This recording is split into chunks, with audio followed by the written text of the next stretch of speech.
After opening up conference play with a 3-0 loss to Evansville, the BGSU men's soccer team is back at home as they host the Northern Kentucky Norse here for some non-conference action here on a Tuesday night in Cochrane Stadium. Good evening and welcome inside the broadcast. Lucas Clammer alongside Tyler Cavlis with you, ready to have some fun. And I think if you're Bowling Green, you've lost 2 of your last 3 games, but what might be more alarming is both those losses came at home. How important is it for Bowling Green to get off on the right foot here tonight? It's extremely important, Lucas, and right now Bowling Green is suffering from something they're not used to under Eric Nichols, which is back-to-back home losses. Has not happened often under the head coach. Bowling Green really needs to capitalize on this match. They cannot suffer another loss and have 3 straight home losses. And looking at these 2 teams, something they have in common is they have drawn a lot of red cards this year. They are 2 physical playing teams. I think that could factor positively into Bowling Green's game plan.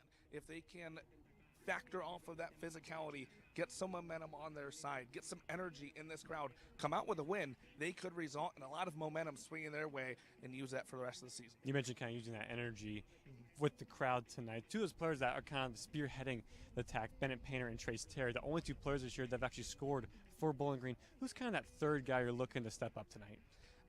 It's between 2 guys for me. It's between Rajko Badurov, which I've heard a lot of people saying that he needs to step up, but I really think it comes down to Andrew Schaefer. Schaefer is the veteran of this team. He's a captain. He's a guy that is great facilitating, but if he can get a little more aggressive, get some goal scoring going like he has in previous seasons, it can not only help this Bowling Green offense as a whole, it can benefit Terry and Painter even more. He's such a great crosser inside that if defenses have to factor in the goal scoring with him, it can open up more opportunities for Terry, for Painter on the offensive attack when they get going. But I think it comes down to more than just those 2 guys kickstarting this offense. This team needs more shots on goal. The fewest shots on goal out of any team in the Missouri Valley Conference. They need to get a little more aggressive offensively. It's not going to come down to just one guy. They need to get going as a unit. Indeed they do. The Falcons looking to get back on track here at Cochrane Stadium. It's Bowling Green taking on Northern Kentucky, and it's live next here on WBGU at PBS.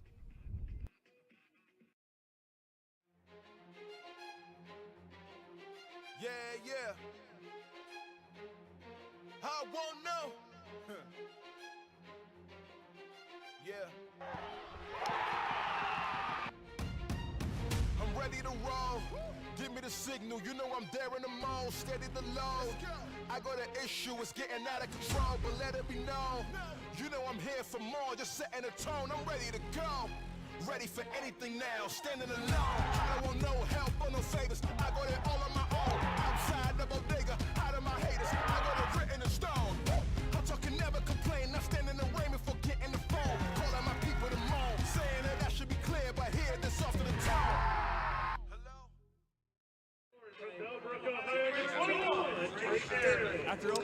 Back in the broadcast booth, Lucas Clammer, Tyler Cavlis with you, ready for some Tuesday night action. Going to be going to Falcons looking to bounce back from that disappointing loss they took on Friday night. They definitely are. They're going to want to establish this home field advantage, really feed off this crowd's energy today, and definitely, like he said, look to build off of that tough loss last time out. Had a chance to catch up with head coach Eric Nichols, who talked about building off of that disappointing result and coming out firing in the first half. Let's take a look. Coach, obviously not the result you wanted last match, but moving to tonight, how important is kind of a fast start, but also just a good first half performance to build on for the second half? I mean, it's vital. I think it's important that we defend, try to get a shutout. I actually think we played well through large portions of the last game. I think 80 minutes of good soccer, but moments we were poor and they jumped on us. So we just need to be locked into every moment tonight. And then Northern Kentucky, this is the 3rd straight season you guys have played this opponent. What's kind of the scouting report on this 2025 NKU team?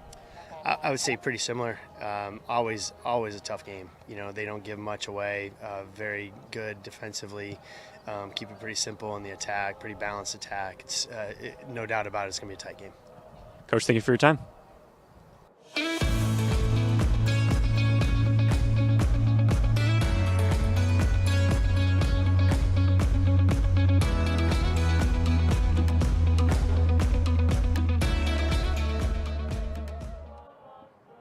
Founded in the Midwest, Bowling Green State University is embracing innovation to push the norms of higher education.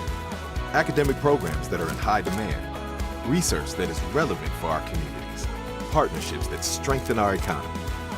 Nationally recognized for our student experience and home to one of the largest scholarship programs of its kind in the nation. We are a hard-working public university, always striving forward, always for the public good.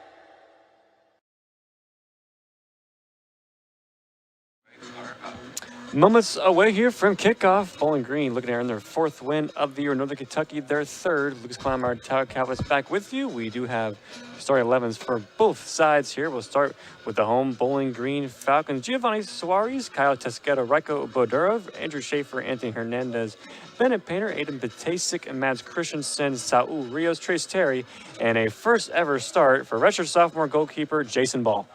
It's a big start for Jason Ball, big opportunity for him to show what he can do in the net for the Falcons, and it's going to be interesting to see how that defense operates in front of him here today.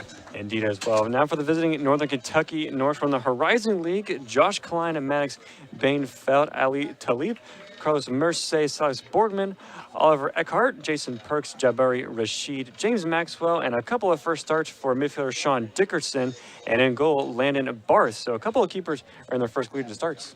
Yeah, it'll be interesting to see how that dynamic works if we see both offenses get a little more aggressive early on. If you look at the numbers of the teams, we'll get into it more. These are two generally second-half scoring teams. Do we see a little more early offense? It's definitely a possibility. Northern Kentucky's already played three Horizon League games. They're winless in that to start this year. They're winless in their last 6 games in total, coming off that 1-1 tie at home against Cleveland State. This starts a 3-game road stand for the Norse, and for Bowling Green, the next 5 will be away from Cochrane Stadium. Looking to bounce back from that 3-0 defeat, they start Missouri Valley Conference play, and there you do see Jason Ball warming up in goal. Our referee is Soren Stoika. His whistle is at his mouth, and we are underway. Bowling Green attacking from left to right in their home white, Northern Kentucky in their road black. The 3rd straight year these two sides will face off. Bowling Green won a couple years ago here at home. That was a Taylor Dyson and Jake Bergen goal. That was decided in this one. Last year on the road, Trace Terry had a goal in a 1-1 tie. Falcons 3-1-2 all time against Northern Kentucky. Looking to continue that trend here today and get a win to get them back even in the win-loss column. And just the 7th all-time meeting between these two programs. There's about 3 hours separate the two up I-75. And you see your first touch of the ball there from Carlos Merce. Go all the way back to Oliver Eckhart.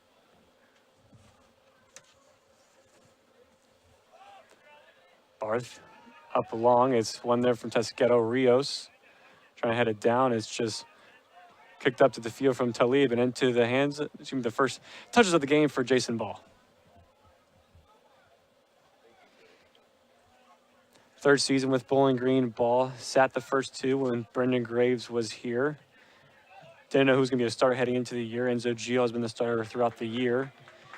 And now Ball, look at the start in between the sticks. Start this one. This one goes out of play for NKU throwing. And that's why it's such a big opportunity for him. He has sat so long waiting for this opportunity, just for a moment to kind of prove what he has in goal for the Falcons. Finally has it, so you definitely would think that the energy is high for him to start this one and the adrenaline pumping for him. Jason Perks going to keep that one in play. Fellow Dayton native alongside Ball from Oakwood High School. Horizon League freshman team back in 2023. This one's going to break for Sean Dickerson.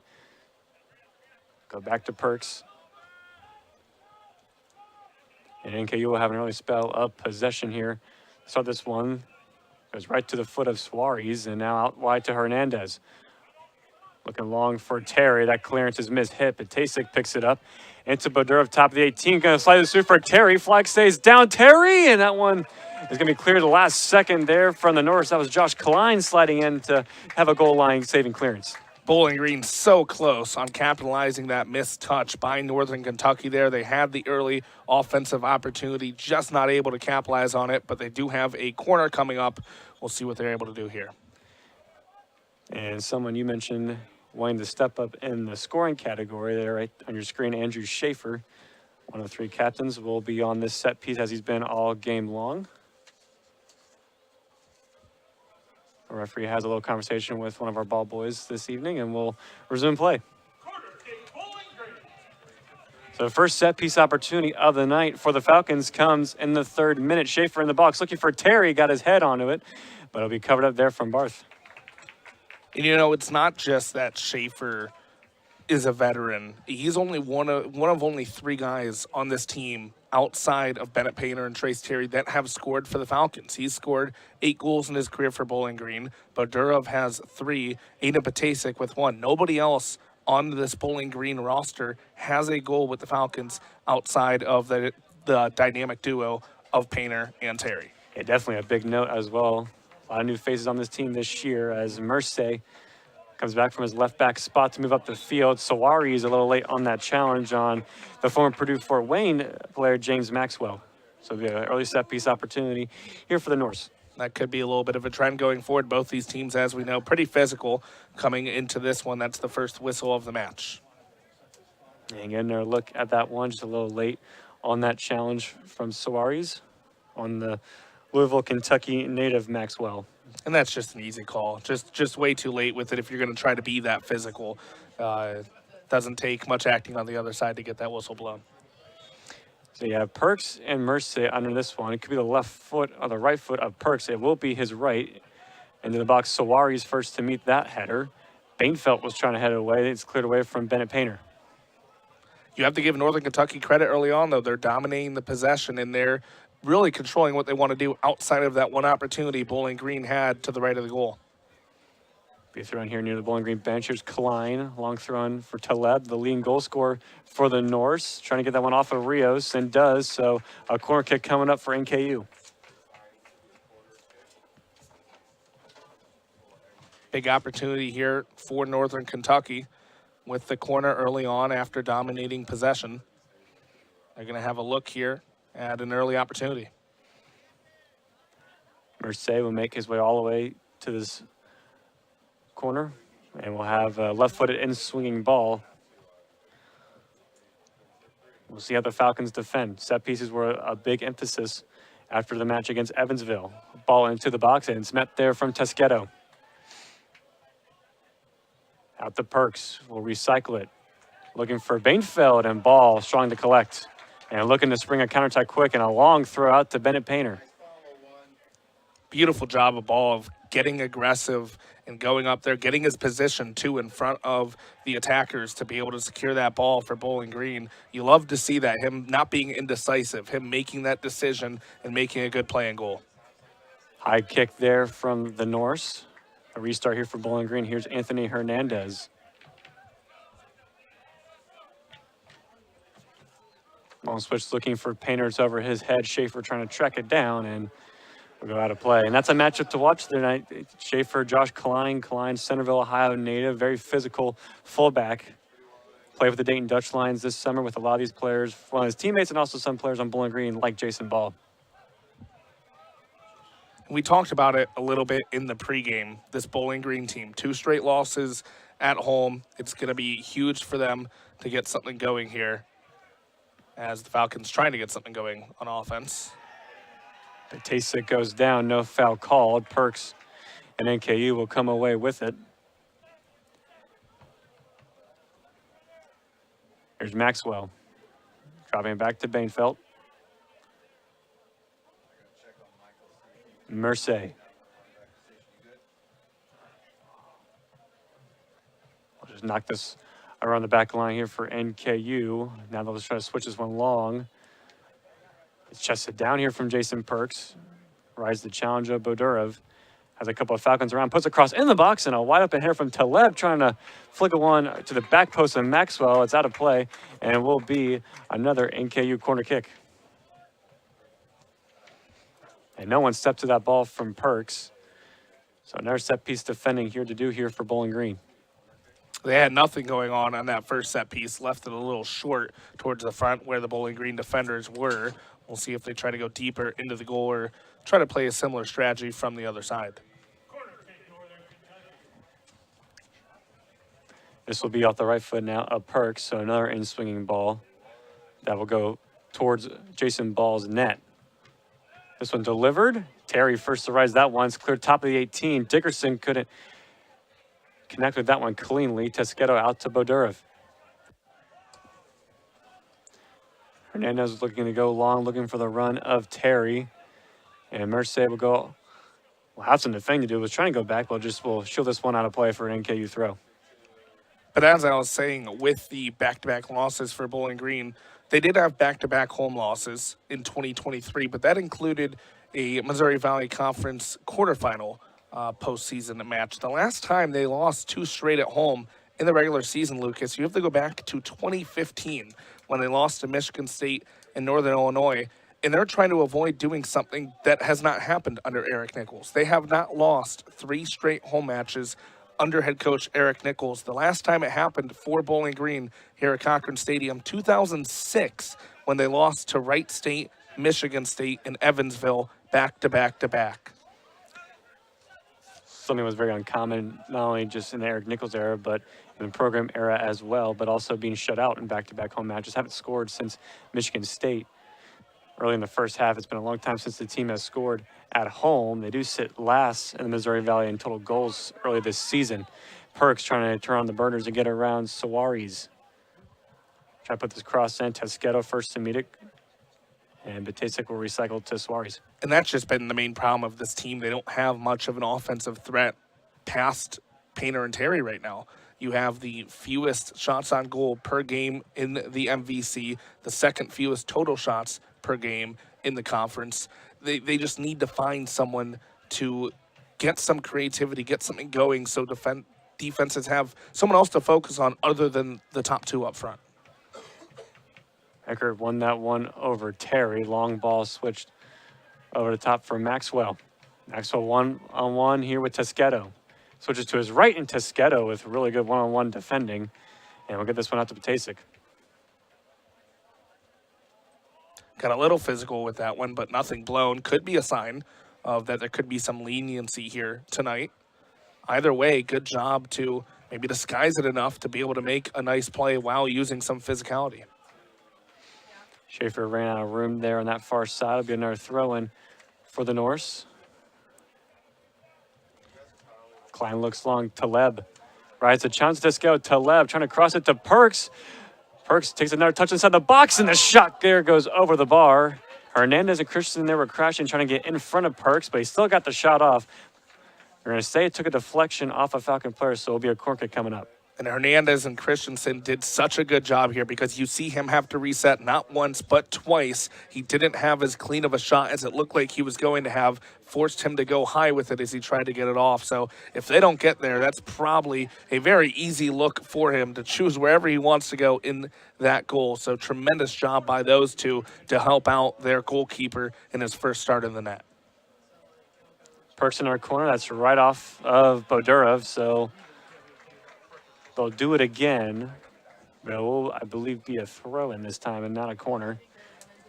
Indeed it will. Already, though, Lucas, that's 3 corners for Northern Kentucky early on.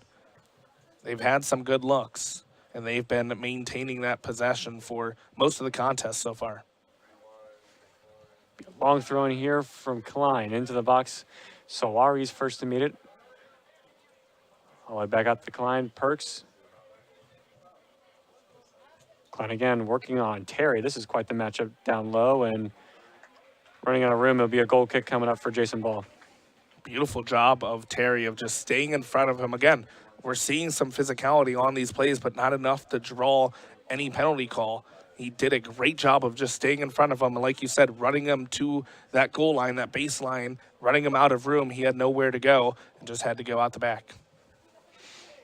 That was Perks who started that attack for NKU. Had 3 goals, 4 assists last year in 17 matches. This is his 39th career game for Northern Kentucky. Mentioned Horizon League freshman team back in 23.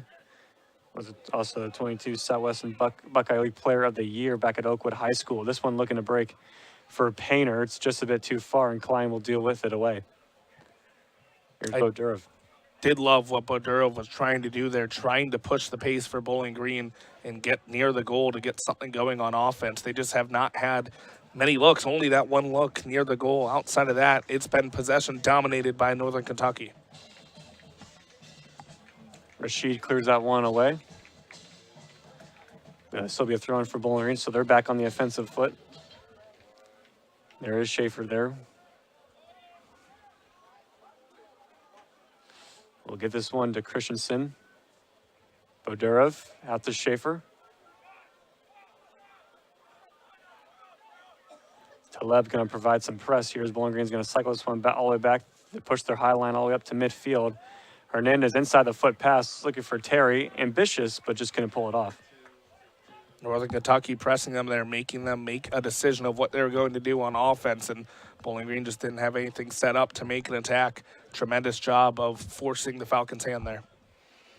That's Landon Barth right there, as we mentioned. His first cleared start, did not play for NKU last year. Sophomore from Union, Kentucky.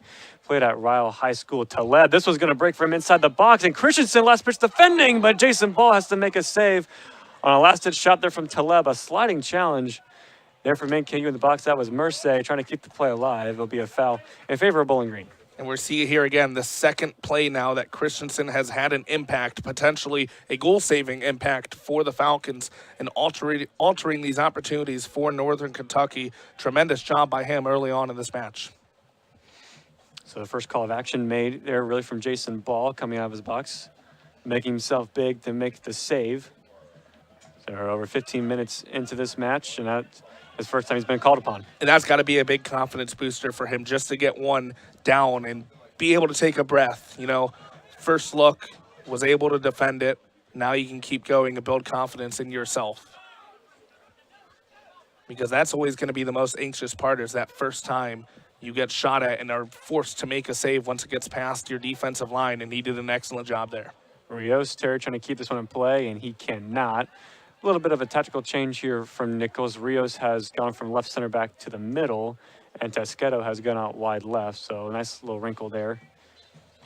As will be another goal kick coming up here for the Norse.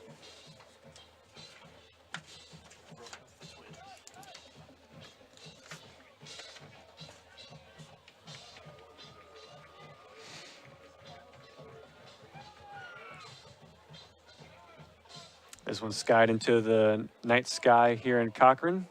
Taleb just got enough of a touch to get this one to Maxwell, and Christensen will be able to break that one up again. Here's Painter. Able to hold on to the ball. Rashid there. A little late on that challenge or in the foul. Quick restart from Painter again to get this one to Terry. They'll get on this one. Defended by Eckert. Gets it to Bodurov. Top of the 18. Bodurov thought about a shot. Cuts to his left foot. Out wide, Schaefer. Schaefer crossed inside the box looking for Painter. It's met there from NKU and cleared away.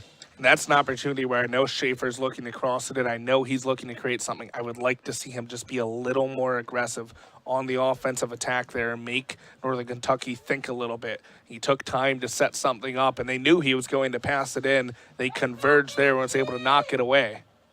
That's what we're talking about with this offensive attack of Bowling Green. They know they're trying to get it to Painter or Terry, but Durov or Schaefer, someone needs to step up and provide a little bit of an offensive threat. Long cross into the box. Who's looking for Terry. Flag goes up. A high boot on Terry. 5 goals on the year for the senior forward. Drafted by the Seattle Sounders last year in MLS Super Draft. Herman Trophy watch list, All-MVC preseason first team, and there's a bunch of other accolades that haven't even mentioned yet from preseason. Tasqueto up high looking for Terry. Rashid heads it up. Bodurov out to Schaefer. Terry trying to flick it on. Bodurov gets the last bit of touch. A foul will be called back. So a foul one here from Bowling Green and a chance for a set piece opportunity here from far out.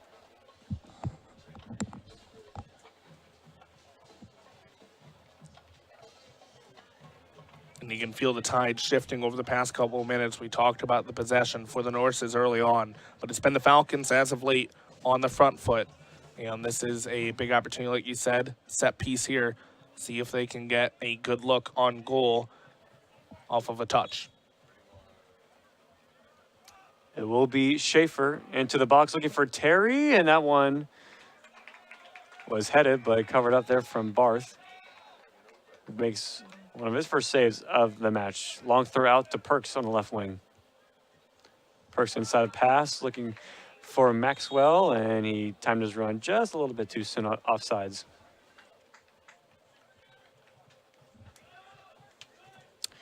You're watching this matchup on a WBGU live stream. Since 1964, WBGU PBS has been an active part of the communities it serves, working with residents to make Northwest and West Central Ohio a better place to live and work. With more than 3,000 members, WBGU PBS is a true community asset and lifelong learning resource.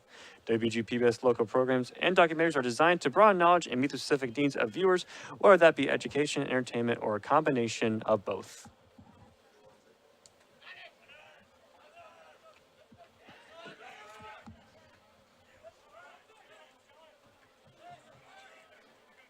Teams exchanging headers off the foot of Suarez. Now here's Hernandez putting an early cross in the box just over the head of Terry. Suarez still tracking it down. Able to bring this one down. Love the aggressiveness on that cross. Just left it a little behind Terry. Wasn't able to get far back enough to get a shot off of it. But I love the aggressiveness by the Falcons. Taleb off the counterattack for NKU. Here's Maxwell. Thinking about a shot there. It's blocked from Schaefer. Drop this all the way back to Klein. Klein into Maxwell again. Maxwell, a couple step overs into the box. Dickerson now trying to use his speed to get around Christensen. Nice blocking in the way from the junior captain. Here's Terry. Gets out to Bodurov. Bodurov over the top. Trying to spring Bennett Painter through. Eckert was there to close it down. But a clearance right to the face of Bodurov, and that shot will go over the bar. So kind of a mishit ball there from Barth, but Bodurov just couldn't put that one on frame.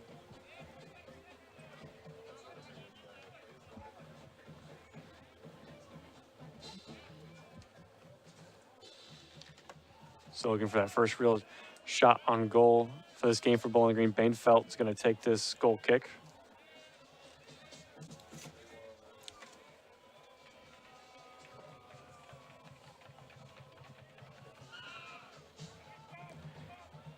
Clear this one up and long. That one's one there from Maxwell. Perks trying to get on the second ball. Patasic. Get this one back to Rios, and now back to ball.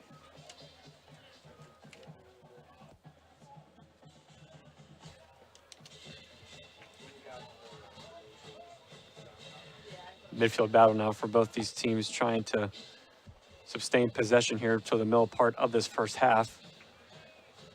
That first chance for Bowling Green out that went to the near post, probably been their best so far this game.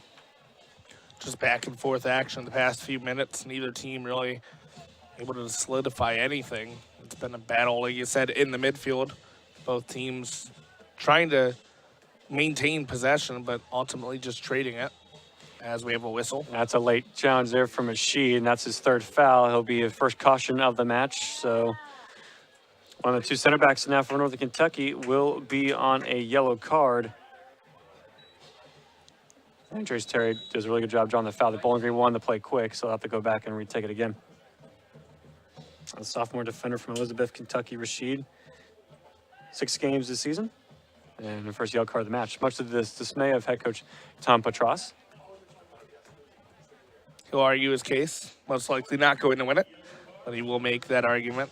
And that's early. That's big early on, a yellow card for Northern Kentucky. We talked about it. Both these teams lead their conferences in red cards. They are two physical teams. Bowling Green's drawn 3 red cards this year. Northern Kentucky 2. First yellow card of the match there. Here's Schaefer. Lafayette into the box, flicked on, and that was off the head of a Norse. So corner kick coming up for the orange and brown. Second corner kick for the Falcons. We've seen Northern Kentucky take 3 so far, as we're going to see a replay of that last kick in right there. Was off the head of Northern Kentucky, so it sets up an opportunity here for Bowling Green. Schaefer has Hernandez short if he wants him. This will be an outswinger on this near side. Schaefer into the box. Painter got his head to it. It was off of Norse and then punted in the air from Merce. Not convincingly. Patasic had it back into the danger area, but it's into the hands of Barth. Just looked like he headed it down just a bit too much there. Wasn't able to get through Northern Kentucky because it was a little too low. And Norse has got a bit lucky there. Bowling Green unable to capitalize on the corner. Mishit clearance there from Eckhart. So it'll be a turnover, and Bowling Green will try to capitalize on a misplay there from NKU.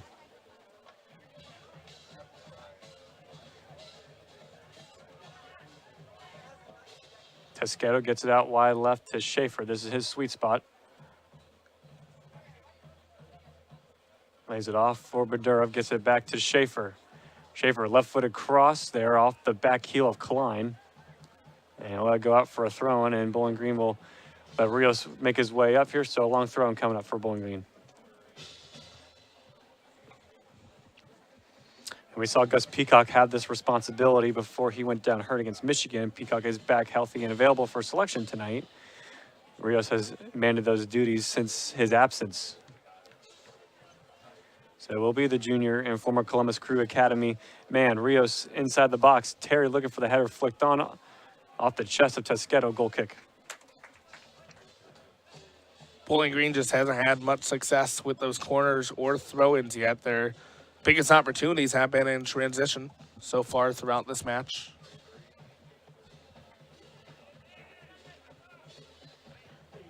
There's Ali Taleb there on your screen. Redshirt junior from Connecticut. Leads the team with 3 goals on the year. Played 14 matches last year, starting 13 of them. Had 2 goals and 1 assist. Had a game winner against Western Illinois, which really was kind of his breakout game for NKU, dating back to last season.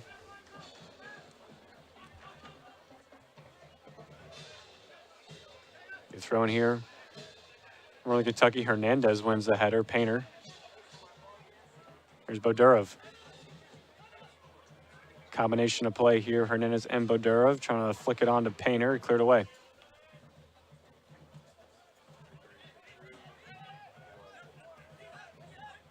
Northern Kentucky doing a great job. Bowling Green loves to play this high line. They're matching it. Their defense is being aggressive against this high line and really attacking them at the start, not letting them get anything going near the box. Painter will be called for that foul on Merce. Probably one of the highest verticals on the team, Bennett Painter. Got airborne there. Will be called for the foul. 3 goals, 2 assists for the junior forward this year. Led the team in goals last year with 13. Trying to build off that incredible sophomore campaign that he had.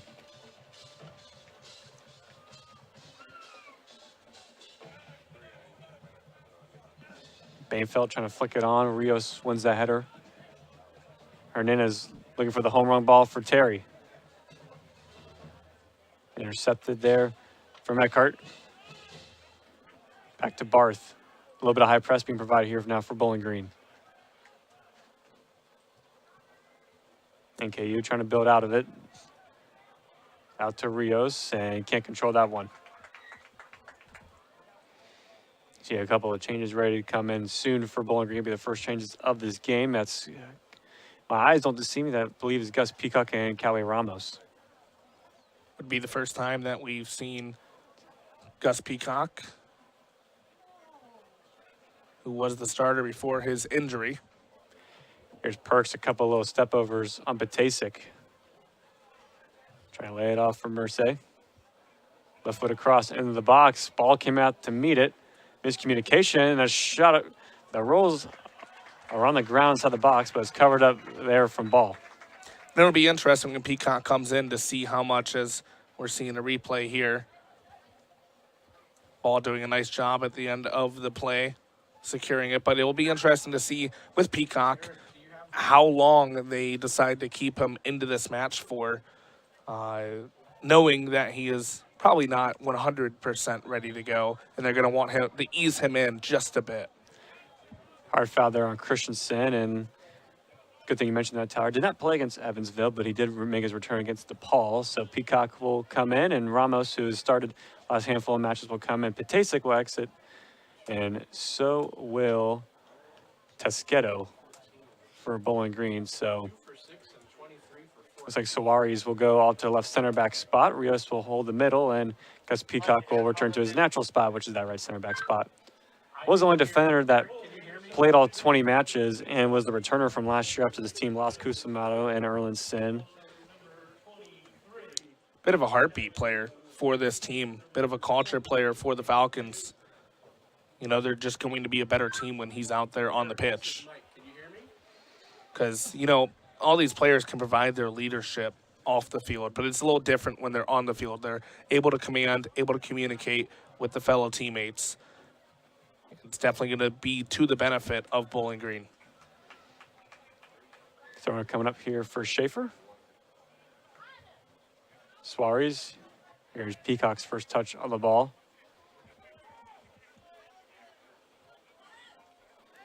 Hernandez trying to dribble inside.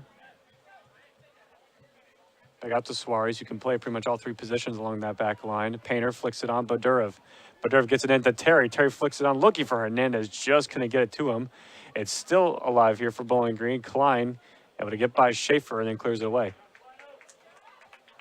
Chested there from Taleb.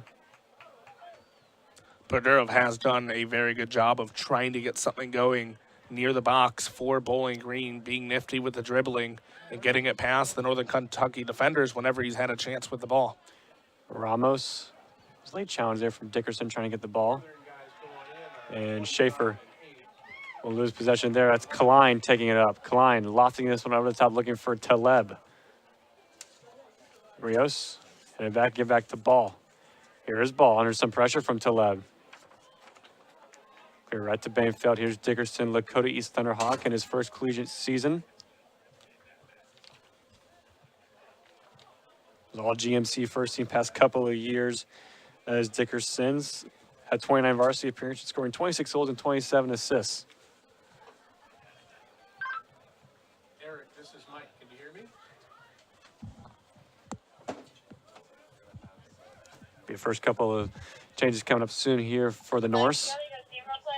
Here's Perks. Yeah, his must not be working, so if you could, that'd be great. Perks 1-1. Hernandez drifts it out wide. Mercier. Here's back to Perks. Cross on the box. Met there from Suarez. Copy that. And that's one might break here for Painter and Terry there. Just a loose touch there from Painter and one back there from Bainfeld. Painter just pushed off the ball there, wasn't able to maintain possession. Just like that, back to the Norses. Nice switch there from Bainfeld. Here's Mercier.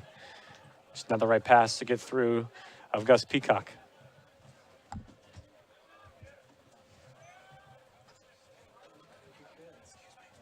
So just about 15 minutes left in this game, Tyler. In this first half, excuse me, Tyler. Pretty even, but NKU probably had the better chances between the two teams. Bowling Green really only had that one breakaway look. That was their best look of the match. Like you said, outside of that, NKU's had some good opportunities off of set pieces. They've had a couple of looks that, albeit weren't clean, mainly due to Mads Christensen getting back and helping his goalkeeper, goalkeeper who's starting for the first time in Jason Ball. But Northern Kentucky definitely has had the better looks, and we're now entering a period of this match that Bowling Green has struggled in the most this year. This 30 to 45 minute period of the match. Bowling Green does not have a goal. This is the only 15-minute period of matches that Bowling Green has not scored in this season. So it would be great if they could get something going and get on the board going into the half. Itai Sofer and Benedict Garrick coming in there for NKU. Garrick was been a starter all this season until tonight. Sofer's been off the bench player for the team this season, so a couple of changes in the midfield here for Northern Kentucky. It's not a bad match to mess around with a few things if you want to try out a couple different substitutions and see how it works on the field. Seeing both teams do that just a bit. Ball under some pressure, gets this out. Painter flicks it on, looking for Schaefer just a bit out of his reach.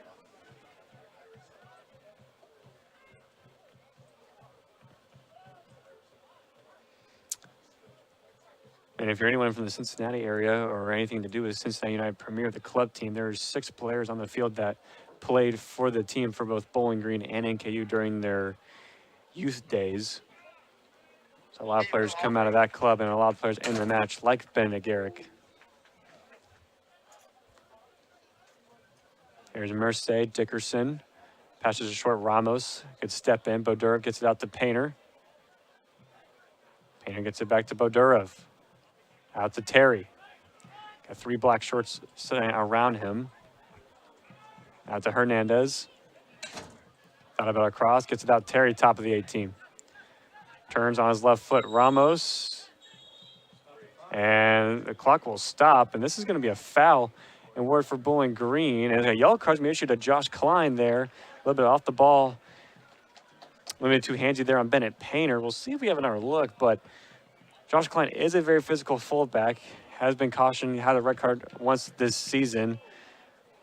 Won't have another look at that one, but you could definitely see him and Painter both being a little physical back and forth, and wasn't able to get a very clear look at it, but the yellow card goes to the Norse. Just a little back and forth physicality. And that's now 2 yellow cards on Northern Kentucky that we've seen. Yeah, second yellow for the Norse. Our referee, Soren Stoika, will talk to Potras, and Potras will get a yellow card of his own. Make it 3 yellow cards. And we've had a record here of both men's and women's games here at Cochrane with the coaching staff, or technical area, if you will, getting cautioned for dissent. He's still going there with the official. We saw him. So that is Poitras's yellow card. 4th season at the helm of the NKU, 13 wins, 31 losses, 15 ties. Trying to turn around a program that was historic when they were not in the Division I level. This might be a spot kick coming up. Yeah, players around the 18-yard budget. Will be. Wow. Okay, I can hear you now. So a penalty kick coming up here for Bowling Green. So Trace Terry. You want to talk about opportunities. This is the best opportunity Bowling Green will have had so far this match. And who else to take it but Trace Terry?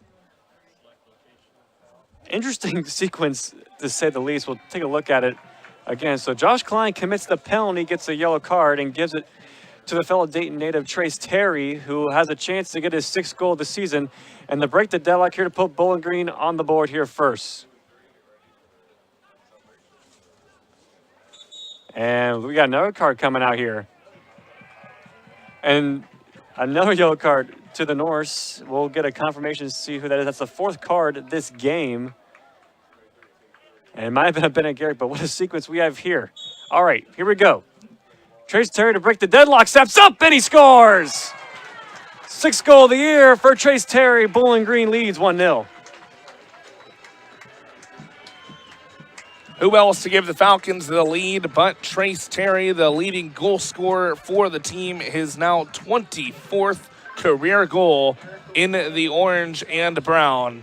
And he did just what he needed to do, finish the job on that goal kick. Tremendous for the Falcons, and that is now their 1st goal in this 30 to 45 minute range of a match this season. So discipline is going to be the theme for NKU. 3 yellow cards in that sequence with Klein, Tom Potras, the head coach, and we'll see if it was Bennett Garrick for NKU, but we'll double confirm that. 2 more subs for Bowling Green came in. Josh Saavedra checked in the match for Bodurov, and Xavier Sims, the freshman, for Hernandez. And it's hard to understate how important that is for Bowling Green to get out to a lead at home, especially after you drop your last 2 matches at home. It is a lot easier to mentally play up 1-0 versus down 1-0. And this is huge for the Falcons now to play in front. And we'll see how aggressive Northern Kentucky gets offensively as we near the end of the half.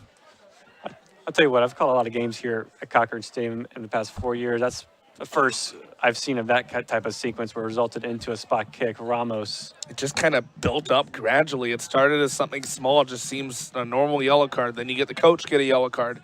Then you have the spot kick, another yellow card. It just gradually built up and up and up, and Trace Terry capitalized on the opportunity.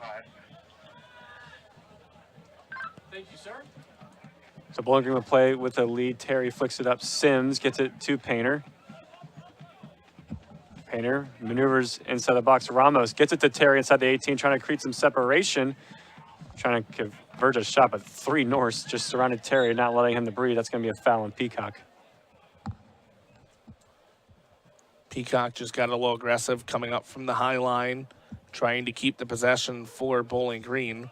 As we're going to see a replay of it here. Terry just got surrounded by Northern Kentucky and just got a little too aggressive there. Did Peacock, sticking out his leg, trying to get the ball.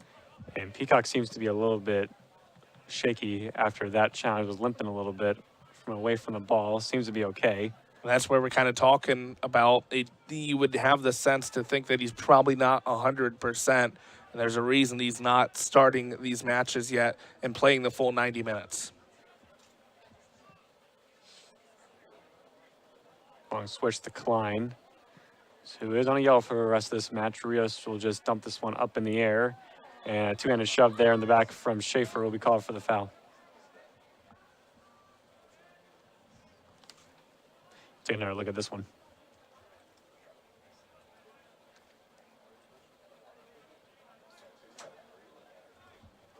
Schaefer just almost a little too obvious with it as he went in for the shove. A nice job of making it obvious by Northern Kentucky there. Garrick will have a left foot in swinging ball. Christensen gets to it. Perks and Painter are the only 2 ones back for both teams. Perks will just loft this one up to Garrick.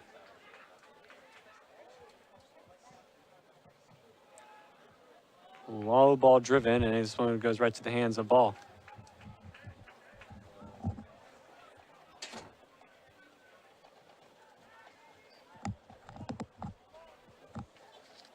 Final 10 minutes of the half now.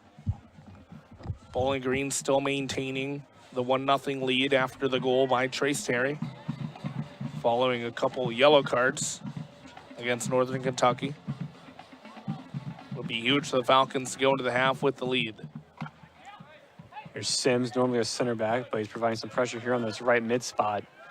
He's getting a lot of minutes consistently here for Bowling Green and head coach Eric Nichols. As of late, freshman from Pickerington North High School, was a United Star Coaches All-American last year. Getting some minutes here in the first half. Peacock wants it to go up. Ramos, Sofer, get this switch to the other side. And a sliding challenge through Schaefer to keep possession here for Bowling Green.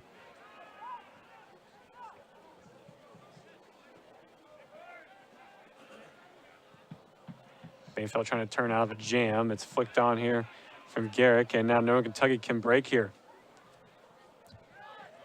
Here is Garrick. Just loses control there in the midfield. Saavedra.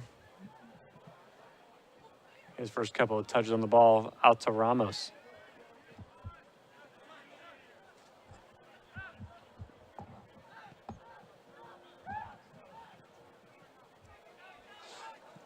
Christensen, nice pass, breaking a line to Saavedra. How wide left the Painter? Painter thought about a cross. Now we'll put this one in the box. Looking for Sims. Oh, and he couldn't redirect that one on frame. Got his right foot wrapped around it. Would have been a first collegiate goal for Sims. That was a terrific cross into the box by Bennett Painter, as we're going to see another look at it. Saw an opportunity and took it. And like you said, just not able to wrap the foot around it completely, as we have another angle. But beautiful try here by Bennett Painter to set up an opportunity. And, you know, maybe if there was one less Norse in there, it would have been an easier opportunity. Either way, Bowling Green going to get a throw in here, see if they can get something set up once again. They dealt with that throw in convincingly. Garrick gets it by Peacock. Ramos just loses his footing, but they'll get it back to ball.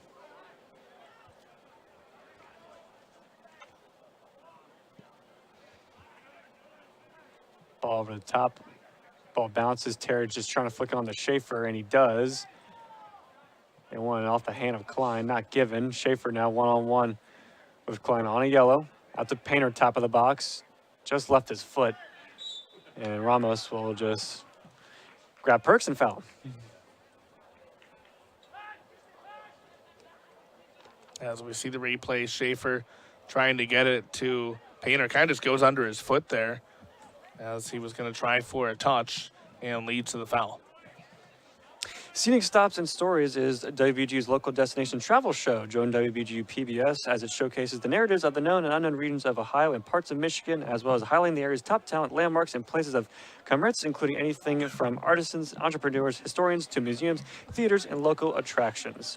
Stop already are in the works for 2025. You can catch Scenic Stops and Stories Thursdays at 9 p.m.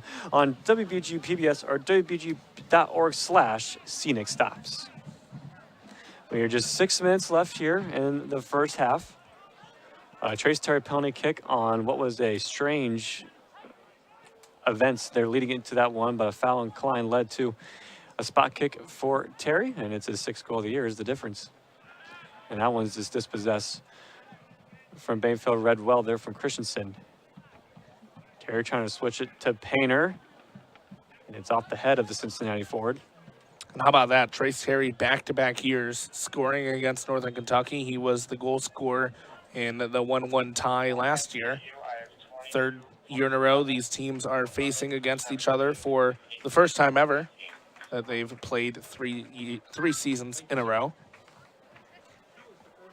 A couple of subs coming in for an NKU. First, Ibrahim Paracha as first cleared to start earlier this year. Diego Hunderkamp also checking in for NKU, and number 11, Alan Kapik. And that was an easy call on that last one. Oliver Eckhart with a little bit of a hook as the ball was being kicked over into the offensive attack for Bowling Green. They'll set up an opportunity here for the Falcons.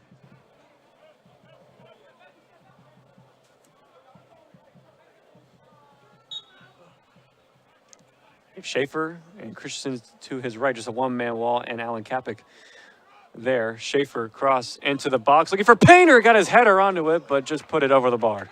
Another terrific cross in there by Andrew Schaefer, and Painter. It's the 2nd time we've seen him try for the header. First time he was a bit low, this one just a bit high. As we see another look at it, Painter in traffic. Got his head on it, but just a bit high above the crossbar there. There's a perfect ball placed in there from Andrew Schaefer. It's a terrific cross in.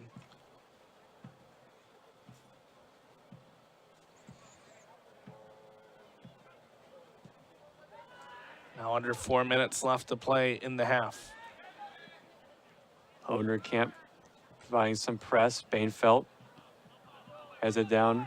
Mersa gets dispossessed from Ramos and dragged down from behind. And Ramos has been electric since coming in off the bench. Freshman midfielder, one of the 4 Brazilians that fellow Brazilian head coach Gonzalo Carranza brought over to Bowling Green. And that's one of those smart penalties there on Mersa. Got beat, just committed the foul just to make sure that there wasn't a transition opportunity for Bowling Green. Limited the Bowling Green offense. And those are the kind that you commit when you need to.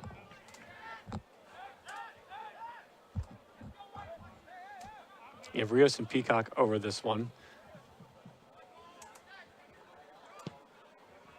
Rios will lob this one into the box. One there from Sofer. And Schaefer, there's nobody at home. Like the play, but just not on the same page there with his fellow teammates. Coming up at halftime, we'll have first half highlights, upcoming schedules, and also a word from Nichols about a former friend that is on the NKU coaching staff. That'll be coming up at halftime here on WBGU PBS.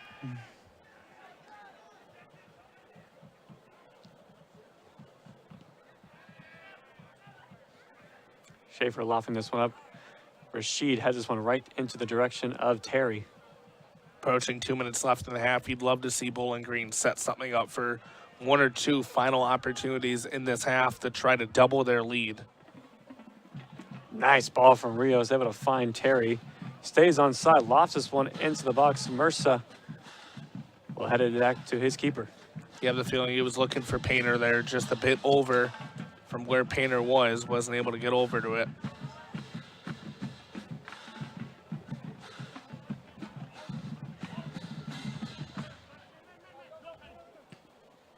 Eckhart looking for the speed of Kapik.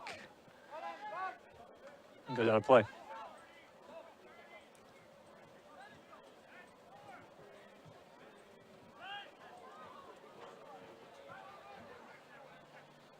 Thrown over the head of Bainfield. Terry in a battle with him.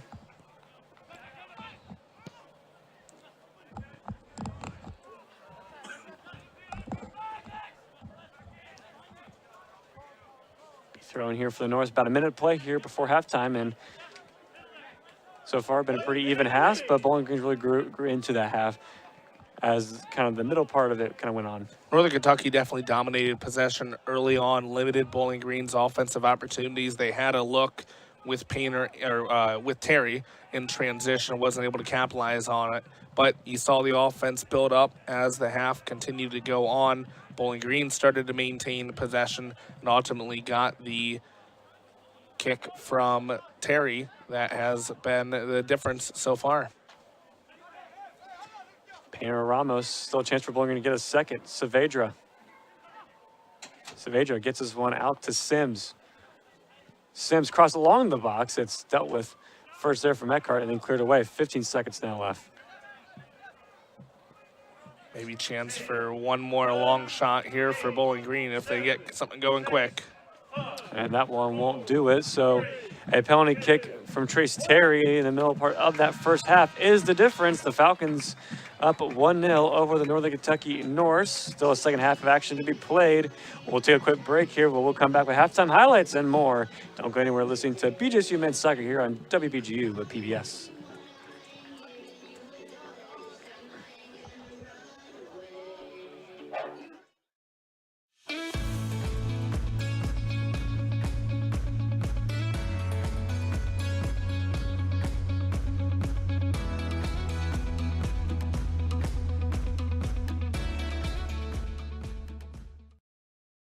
Founded in the Midwest, Bowling Green State University is embracing innovation to push the norms of higher education. Academic programs that are in high demand, research that is relevant for our communities, partnerships that strengthen our economy. Nationally recognized for our student experience and home to one of the largest scholarship programs of its kind in the nation. We are a hard-working public university, always striving forward, always for the public good.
A bold approach to engineering. At Bowling Green State University, our engineering degrees fuse the science of traditional engineering with technology and hands-on skills. This combination is what employers are looking for in the up-and-coming fields of robotics, advanced manufacturing, and systems engineering. It's why our graduates find jobs and why BGSU stands out. Don't just get a degree. Secure your future at BGSU.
If you missed this week's episode of Scenic Stops and Stories, you can stream the full episode for free anytime at wbgu.org/Scenic Stops.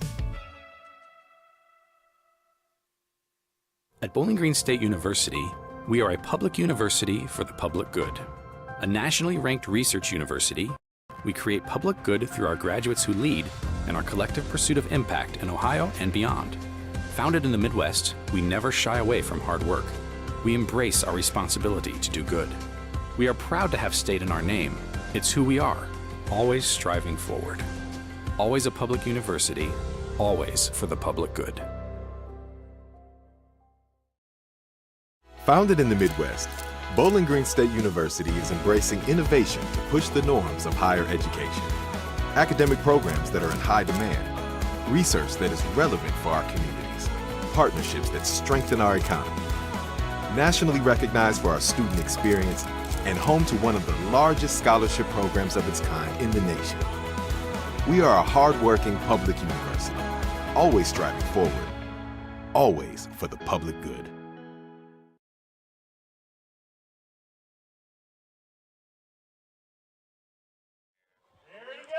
There's our BGSU swim and dive coach, Tanner Barton, scoring here. Halftime festivities here at Cochrane Stadium. Your score is 1-0 Bowling Green. The Falcons up over the Norse. Lucas Kleinmeyer, Tyler Cavalitz alongside with you inside the broadcast booth. Let's take a look at the first half action. It was back and forth action, but Bowling Green was able to pull away towards the end. Here's a look at some of the action early on. Bowling Green, this was their early look with Trace Terry in the transition. Was unable to put it in. He had the goal later on. That was the difference maker on a penalty kick. This was one of Northern Kentucky's best looks. That was Jason Perks on the shot. Mads Christensen did a great job. Here you see him once again. 2 goal-saving defensive stops by Mads Christensen early on throughout this contest. Really helped Bowling Green establish something early on. Tremendous cross in by Andrew Schaefer later on. Bowling Green was unable to capitalize on that. This a tremendous cross in on the other side by, that was Carlos Merce. Unable to get anything going there. And once again, you see Andrew Schaefer. He had a few good opportunity setups for the Falcons. Bennett Painter, that was his second header of the first half. His first one's a little low, that one a bit high, and that's how we get to Bowling Green, 1-0. Once again, the Trace Terry penalty kick, the difference maker, as the coaches continue against the Falcon Fanatics here. Gotta love halftime festivities, and there were a couple good chances there for Bowling Green. NKU had a few as well, but that spot kick is the difference so far. But we did mention this middle of the first half, but there is a coach on Northern Kentucky. There is. That was a former player under head coach Eric Nichols. That is one Sergi Martinez. I actually talked to Coach Nichols about surgery pre-game. Let's take a listen. Coach, obviously not the result you won in the last match, but moving to tonight, how important is kind of a fast start, but also just a good first half performance to build on for the second half? I mean, it's vital. I think it's important that we defend, try to get a shutout. I actually think we played well through large portions of the last game. I think 80 minutes of good soccer, but moments we were poor and they jumped on us. So we just need to be locked into every moment tonight. And then Northern Kentucky, this is the third straight season you guys have played this opponent. What's kind of the scouting report on this 2025 NKU team? I would say pretty similar. Always a tough game. You know, they don't give much away. Very good defensively. Keep it pretty simple in the attack, pretty balanced attack. It's no doubt about it, it's going to be a tight game. Coach, thank you for your time.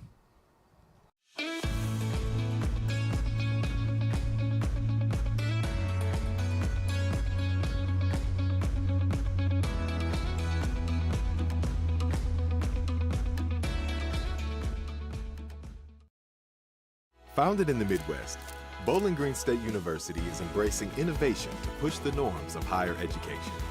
Academic programs that are in high demand, research that is relevant for our communities, partnerships that strengthen our economy. Nationally recognized for our student experience and home to one of the largest scholarship programs of its kind in the nation. We are a hard-working public university, always striving forward, always for the public good.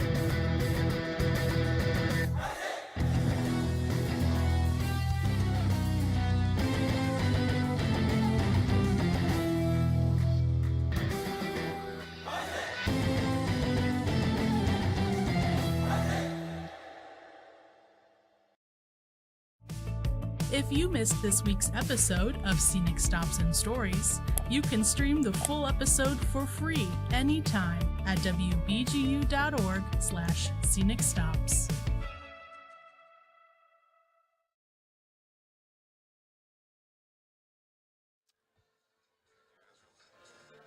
So mentioning a former player for Bowling Green, Sergio Martinez, who played here from 2021 to 2022, had the opportunity to actually catch up with head coach Eric Nichols pregame. Here's what he had to say about his former player. So a familiar face on the sideline for Northern Kentucky this game. Sergio Martinez played a couple seasons for you here at Bowling Green. How was it nice kind of seeing his face and seeing him back here in Bowling Green? Oh, it's so good to see him back here. He's one of my all-time favorite players. Tons of personality, incredible player. NKU was really lucky to have him, and we're happy to see him back. Coach, thank you so much again.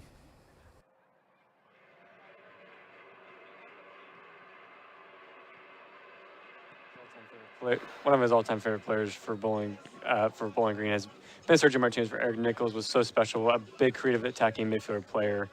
But he's found his feet with Northern Kentucky, starting his coaching career with them on their coaching staff. And Tyler, we have a couple of upcoming schedules coming up for Bowling Green. You mentioned they're at home for the last couple of matches, but for the next 5 is on the road.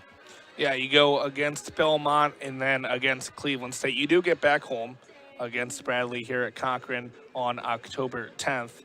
And then a couple of big matchups after that at Drake, at Western Michigan, as you head towards the end of October. Those two are going to be big contests for Bowling Green. And if you're Falcons, you're hoping to build up some momentum over this match and those first 3 in anticipation of those final 2 on the display we have up there. Yeah, a couple of big games for Bowling Green, just one non-conference game remaining after this. And for Northern Kentucky in the Horizon League, as mentioned, they're still looking for their first Horizon League win. This game does start a 3-game road stand for them, but then they come back home for 3 more at home. Yeah, and if you are Northern Kentucky looking for that first Horizon League win, you love to build up some momentum, kind of like Bowling Green, except they are on that road stand, like you said, at Detroit Mercy, at Wright State. But then you get to get comfortable at home. You face IU, Indy, Duquesne, and Oakland as they head towards their end of the month of October. Both teams getting ready to make their way coming out. We'll take a quick break, and we'll come back with you. Bowling Green and Northern Kentucky ready for second half action. It's coming up live next year on WBGU at PBS.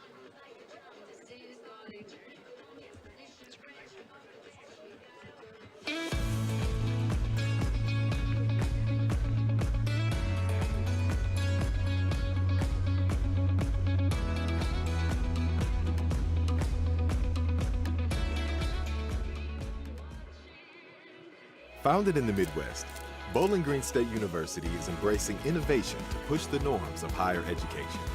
Academic programs that are in high demand, research that is relevant for our communities, partnerships that strengthen our economy. Nationally recognized for our student experience and home to one of the largest scholarship programs of its kind in the nation. We are a hard-working public university, always striving forward, always for the public good.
Ready to go for second half action here in Bowling Green.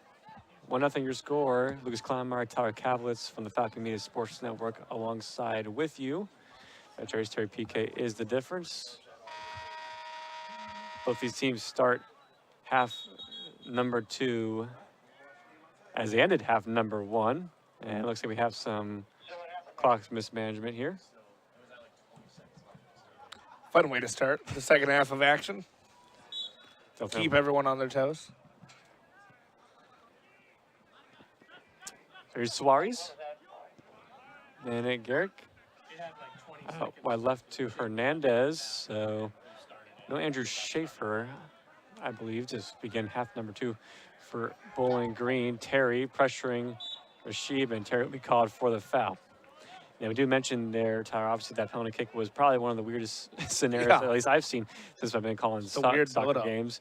There's a couple of Norse on yells, and it starts with both one of the center backs who earned the foul right there, Rasheed, and their right back, Josh Klein.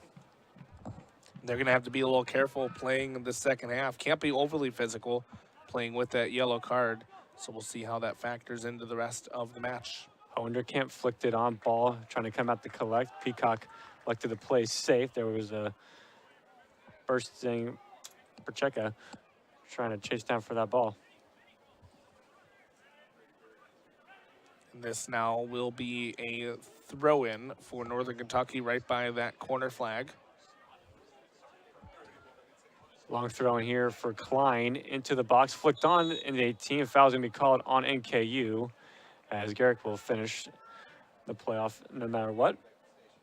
Couple whistles early on to begin the second half, and Northern Kentucky, Lucas, is generally a second half team this season, as most of their goal scoring has come in the second half. But as we were talking about before we got on air today, they are susceptible in the second half because they get aggressive with offense. Opponents have found quite a bit of success against them in the goal scoring category, doubling their goals scored against the Norse in the second half compared to the first 45 minutes.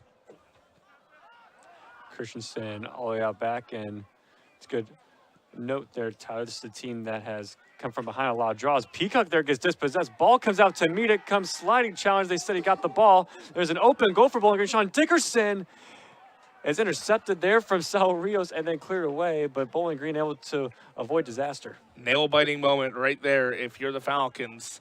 Rios and that group of Bowling Green players did a tremendous job covering that goal with no goaltender back in there, and it could be a completely different game if that had gone the other way, as we are going to see a replay of it. What a diving challenge there from ball to get ball, because that could have easily been a penalty kick. And he just was not able to secure it, and Rios in the right position to stop it before it got to the back of the net. Bowling Green survives that scare, and they're still up 1-0.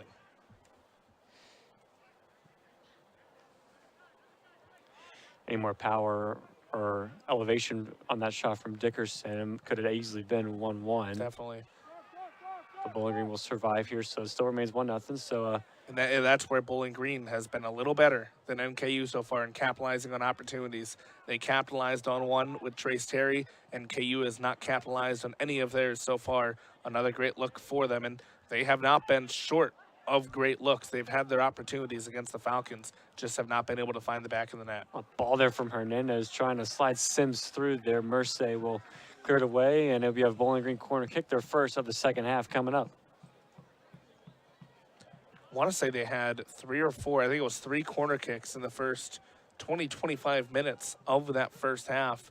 Didn't have anything in that category in the second part of the first 45 minutes. So no Schaefer on the field right now for Bowling Green. It's the center back, Saul Rios, who will be taking this one off his left foot. This had to be a first for him in his collegiate career. And Bowling Green was kind of the opposite. A lot of their corner kicks and set pieces started in the middle point of that half, and it's opposite here. They get the first look of the corner. Hernandez putting that one back into the mixer. And Saavedra couldn't redirect the one on frame. Not a bad look there for the Falcons, putting pressure on the Norse.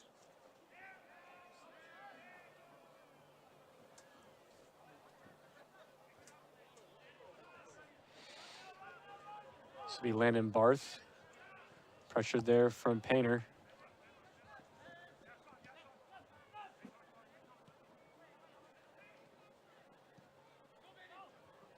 Bowling Green being pretty aggressive with that front line on defense early on. And this is what they'd love to do for the rest of this match. Just maintain control, chew out this time, keep this lead, not let NKU get many opportunities from here on out. Hernandez, Terry gets it back to Hernandez, gets it through to Bennett Painter, takes a curling shot, it's in! Oh, what a goal and what a strike from Bennett Painter. Another masterpiece at Cochrane Stadium, painted perfectly on the canvas. It's 2-0 Bowling Green. And maybe Bowling Green doesn't need anybody but Trace Terry and Bennett Painter, the 2 goal scorers for the Falcons in this match. What a beauty by Painter as we get another look at it. Nice pass in, and then Painter just curls it around the defender into the right side of that goal. Tremendous job of creating offense by Bennett Painter. And Painter now has 4 goals on the season, and it will be his 20th career goal at Bowling Green. One of the best goals from the run and play so far this year for Bowling Green. Hernandez, Terry, and Painter, the combination there, a curling shot, and someone who had so many electrifying moments at Cochrane Stadium last year, gets his 4th of the year, second on the team in goals, and as you mentioned there, Tyler, 20 is the total that he's put it in the back of the net through 3 seasons in the orange and brown colors. And that's got to be nice if you're Jason Ball in the net. You now have a 2-0 lead over NKU, and you can kind of relax a little bit more back there. You can't fully let up, but it gives you a nice little security blanket there in goal. And we talked about those 15-minute... Flicks it on through to Terry, who's one-on-one in a sliding challenge there for Merce to just break it up. We talked about those 15-minute increments for Bowling Green, how they didn't have a goal in the 30 to 45th minute of a match this season. They got that. That's now their 4th goal in the 46th to 60th minute time frame. That's the most out of any 15-minute increment this year. They have been tremendous offensively coming out and starting the second half.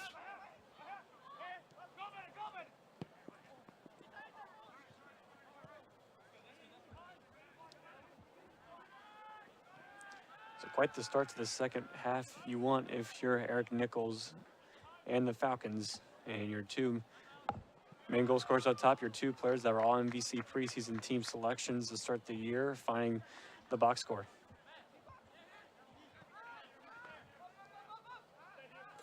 And give Anthony Hernandez credit on that assist, usually all on the right, but he's one of the most versatile players on this team here on the left, providing an assist there on that play. Here's Painter, and very physical there with Garrick, who we called for the foul.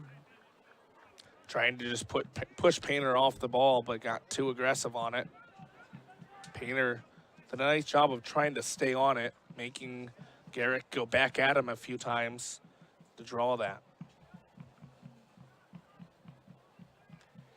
And swinging ball here, Hernandez delivered to the back post, looking for Ramos.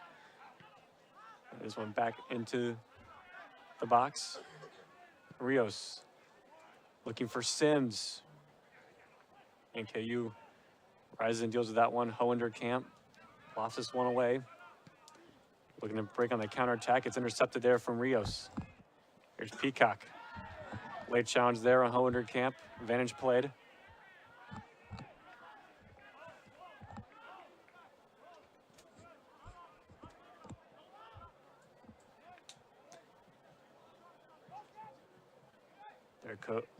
Close up on ball, made a couple of key saves early down the second half, had a couple ones in the first for his first collegiate start in his 3rd season with the Falcons. Done everything that's been asked of him so far throughout this match, has been aggressive when he's needed to be, stayed back at other times. Oh, a ball there from Hernandez, just a little too fast there for Terry.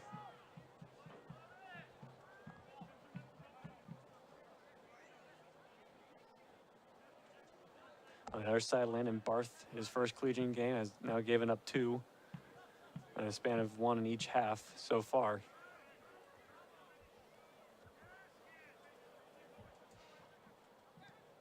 Two tough opportunities to defend, though. You had the penalty kick goal by Terry, and then that was just a crossing goal through traffic by Painter that he wrapped around perfectly. More about Bowling Green making the plays than him really giving anything up. Offside there for Terry. Here's Garrick able to get out of Soares. Out wide left, cross in the box for Mersa, is blocked there from Sims, who was ecstatic. Getting the start here for the second half.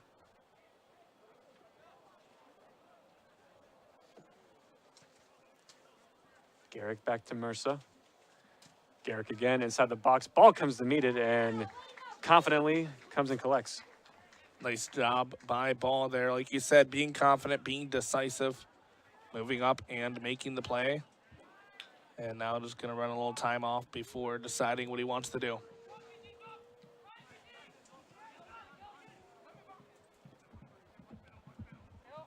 It's Hernandez, through ball forward to Terry. Barth thought about coming off his line, like to stay at home. Terry cross inside the box. Eckhart will intercept that one. Just a bit behind on the ball by Terry. He's trying to create an opportunity for Painter there in the box. And Sims has that one deflected out, throw and coming up for Bowling Green. And it's been a very aggressive start to the second half. Really foot pedal to the metal here for the second 45. Thrown right to the chest of Mersa. How about Saavedra coming back to win back the ball? Hernandez cross inside the box, met there first. Saavedra again. Hernandez picking this one up. Hernandez moving inside the box. Gets his angle taken away. Now one-on-one here with Klein. Oh, gets this through to Saavedra. And looking for the back heel run of Christensen. Couldn't pull that one off. Just trying to go to Christensen a little bit late by the time he tried. There he flicks it on. Saavedra, Painter in the box, able to turn. Surrounded by black shirts, gets it out to Terry. Saavedra. Saavedra again. Oh, nice through ball. Hernandez on the shot, curling over the bar, but great passing and a good intricate through ball there from the former Long Island Shark. Had the opportunity, just overshot it, maybe a little bit too excited there to try to get the goal. As we see, what a pass. A terrific pass there and just got a bit under it, lifted it to the right. Still looking for that first goal in Orange and Brown, Anthony Hernandez. 3 seasons. Still looking for that first. The long ball direct play here from NKU. Peacock has to be careful. Dickerson. Here's Painter. Sims, one times at Terry. He keep himself on side. He did. And Terry will be called for the foul on Rashid. Just kind of shoved him down there as he was being surrounded by Norse. Didn't have much of a look and committed the foul as NKU going to try to get something going on the other side of the pitch. Paracha gets it to Garrick. Dickerson. Here's Hoenderkamp.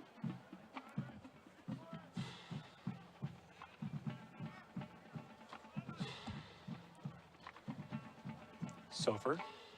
NKU now getting their foot on the ball for a little bit. It's been all BG.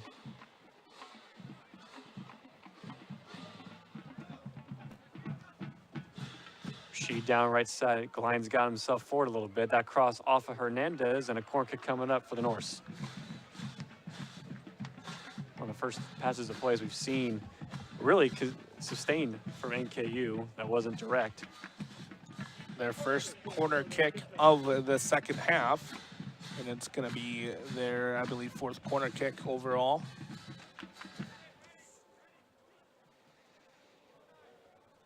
In swinging ball, Garrick will play it short. Here's Sofer, no one on him. Lobs this one inside the box, headed down, still alive for NKU, and dealt with the way there from Suarez, who's gonna still continue his run here, and he's dragged up from behind, and that's gonna be a yellow card for Mersa, the 5th Norse to be in the book.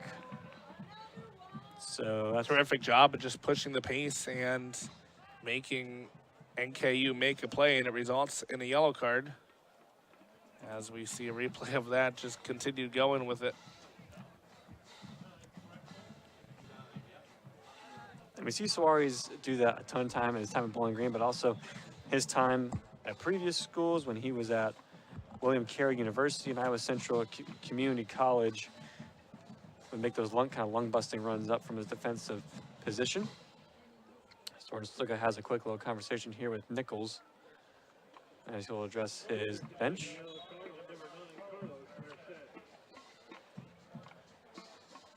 So Mercer is the 5th Norse if you include head coach Tom Petras into the book, and might have had a conversation, or maybe that was something that was said. Maybe provided a little bit too much support for his teammates.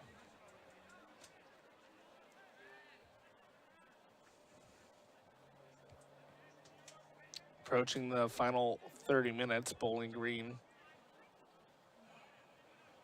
already chewed away 15 minutes of the second half while adding another goal to the board. 2-0 their lead.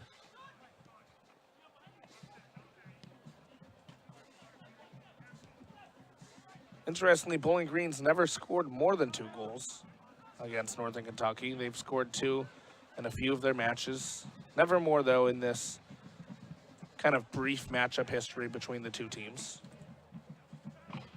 Less than 10 matchups all time between them. Sims in a little bit of danger. Trying to get that one to the far side, but it's covered up from ball that was supposed to be intended for Paracha. It's covered up.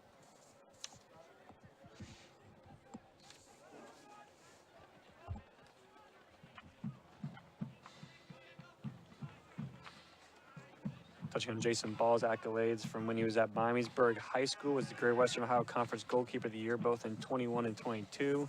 GWalk first team selection, was a starting keeper during the spring season this year for Bowling Green, and obviously Gio was a starter first 8 games of the year. Now Ball is taking the reins this game.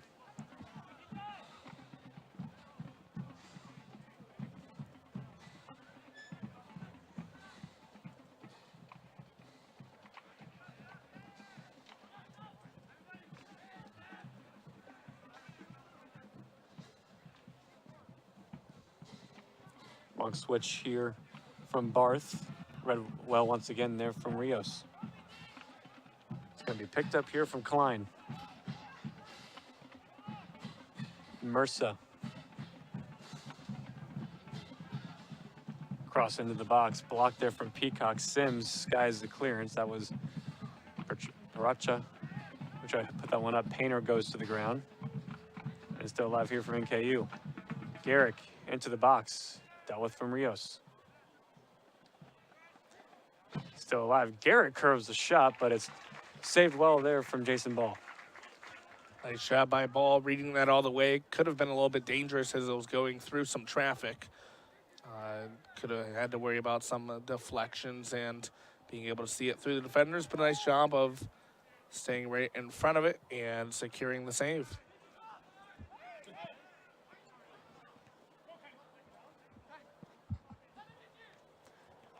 Loose touch there from Suarez.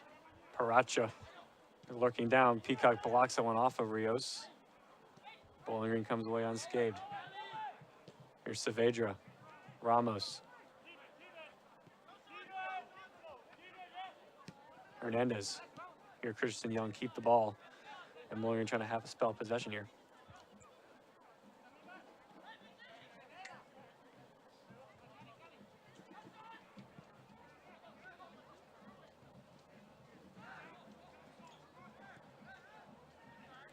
Christensen out wide left, Hernandez, and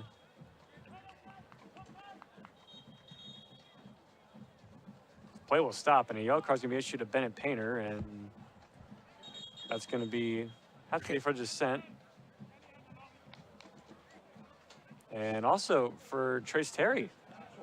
Wow. So back-to-back yellow cards for the 2 goal scorers for Bowling Green, and we don't obviously know what happened, but it has to be or something said. I mean, Painter was looking shocked, to say the least, that he was getting a yellow card. I know, kind of seeking an explanation, as we see head coach Eric Nichols doing the same, trying to see why his top 2 goal scorers both got issued a yellow card. He'll get the explanation here. Not going to argue past that. I'll tell you what, there's been a couple of cards today that have been given that was unexpected. I mean, obviously things happen, you know, players say things they probably shouldn't say, same thing with coaches, but 2 yellow cards on the top 2 goal scorers on one play. Something had to be done to warrant that.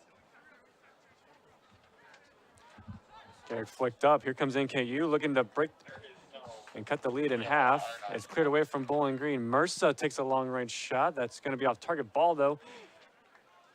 Makes the save, and that was almost dangerous. Garrick was pressuring there to get the rebound, but he covers it up for another save. That's the one thing that Jason Ball has been pretty decisive so far in today's game. I have not seen much indecisiveness out of him.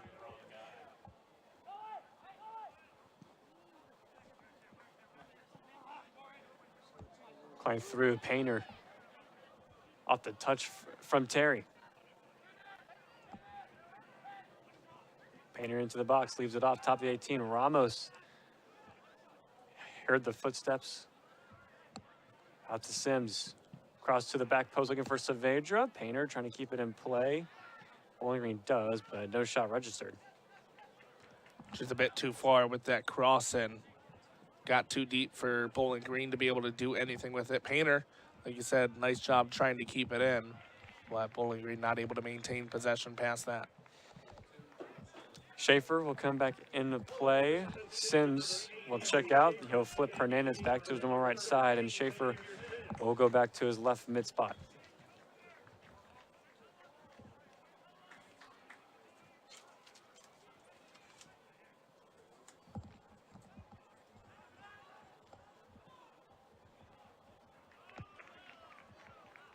Peacock has that one out. We are almost halfway through the second half, so 25 minutes and some change left here in the second. NKU looking to cut this lead in half. Paracha into the box. Ramos gets it away. Mersa cross and covered up again there from Ball.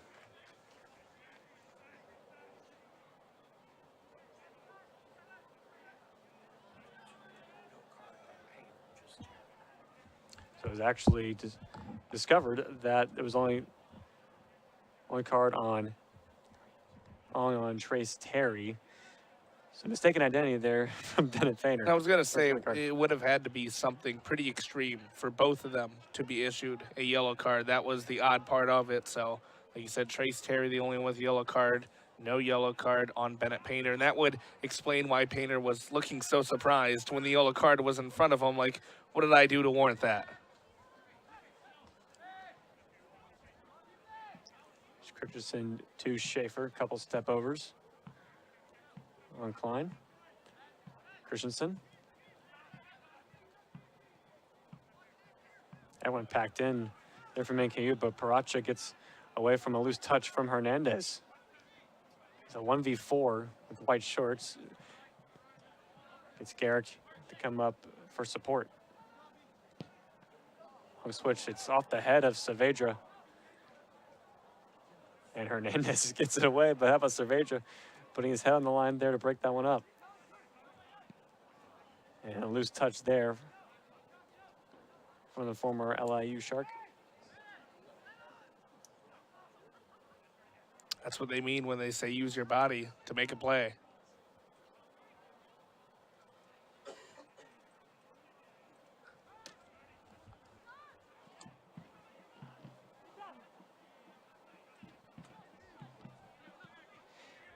Here's Sofer. Out to Garrick. Klein, who's made his way all the way up to where the right wing spot is. Sawari's dispossesses there and takes it away there from Klein. And Bowling Green gets it away, looking to break there from Schaefer. Just a bit too far out of him. Garrick, long ball over the top. Paracha brings this one down. That one just kicked a bit behind Paracha as he was going to have an opportunity for something. Was not able to maintain the possession on the cross and a bit behind him.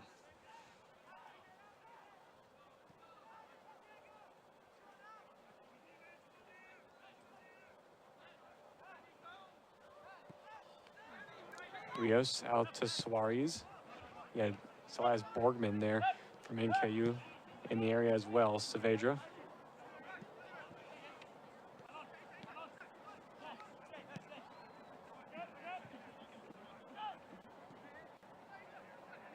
Only the one change so far from their team this second half has been Schaefer back into play for BG.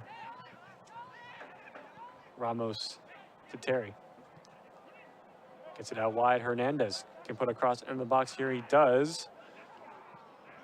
Double it there from Rashid. Christensen all over Garrick there. He'll be called for the foul, and a first yellow card for Bowling Green will be issued there to Christensen. Christensen was applying the pressure from the side, and as he started to get beat, just wrapped his hands around their waist, pulled him back, and I mean, that's one of the easier yellow cards you're going to see. Made it a bit too obvious as we're going to hit the replay here. Was applying some physicality there, but once he got ahead of him, just fully put the hands around the waist and started dragging him back, and might be one of those where you get a little aggression out of just frustration that he gets by you. Takes two to tango. Christian known for physicality. And the first card, caution on the match for the Orange and Brown. We did talk about how these two teams were very physical in their styles of play, and we have seen quite a few yellow cards throughout this. So Major up, looking for Painter, gets around Rashid. Can Painter get there on Barth? He can't. And it's a good play there from the sophomore goalie.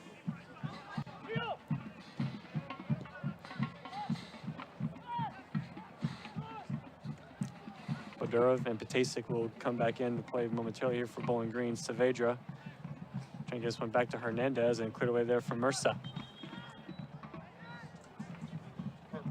And here comes those two. Saavedra will come out. Hernandez will get a breather as well. Patasic will be out to that right mid spot. Bodurov will take the number 10 spot. So a couple of stars will come back into play for Bowling Green. A long throw and come up here for Gus Peacock and the Falcons.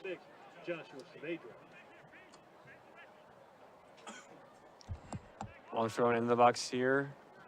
Terry can't flick it on. It's dealt with there from the Norse. Here's Christensen. Still alive for BG. Painter. Suarez still alive in the box. Terry trying to just head into any sort of danger for Bowling Green. Dickerson now gets it away.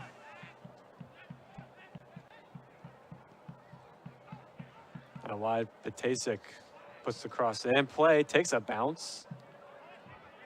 Not in favor of BG, and danger dealt with here. And this one might break here for Paracha if you get on the end of it, but good cutoff there from Rios, and that's going to be cleared all the way to the Doit. Bowling Green just has done such a tremendous job of dominating the possession here in the second half. They have not let NKU get many looks, many good looks at that. And Bowling Green has just trimmed down this time as they've gone and continued to apply pressure on the offense. That's going to be fun for someone to track down that ball in the morning around the Doit. Garrick there, a couple good moves. Able to get a corner kick for NKU, so maybe a chance from a set piece here from the Norse as they're crowding Jason Ball's goal. You have 6 NKU players around them. We've seen this tactic used before. All the players crowding the mouth of the goal. This will be Itai Sofer in swinging ball low onto the ground, and no chance there as Painter will clear away.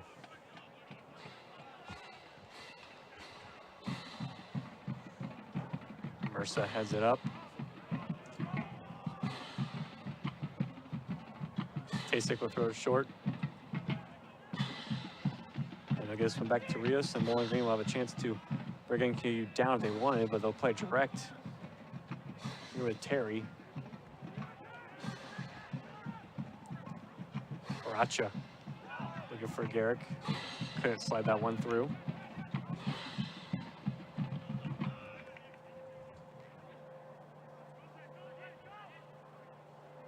Here's Terry pulled out wide right.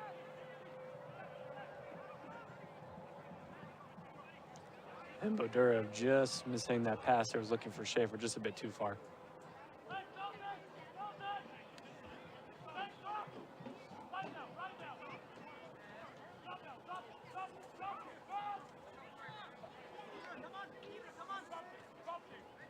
Time is starting to get low for NKU if they're going to look to put some pressure on the Falcons. Still down 2-0. Under 18 minutes to play now in the match.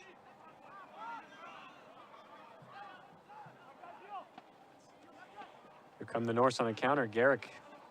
A lot of white shirts, though, inside the box. Has to dish it out back. Mersa dribbles in, takes a long-range shot that stung the gloves of Jason Ball. But another big save there from the redshirt sophomore goalkeeper. And once again, he has passed every test that's been asked of him so far. He has had the answers here tonight. A nice shot in, but Jason Ball just knocks it down and continues on for the Falcons.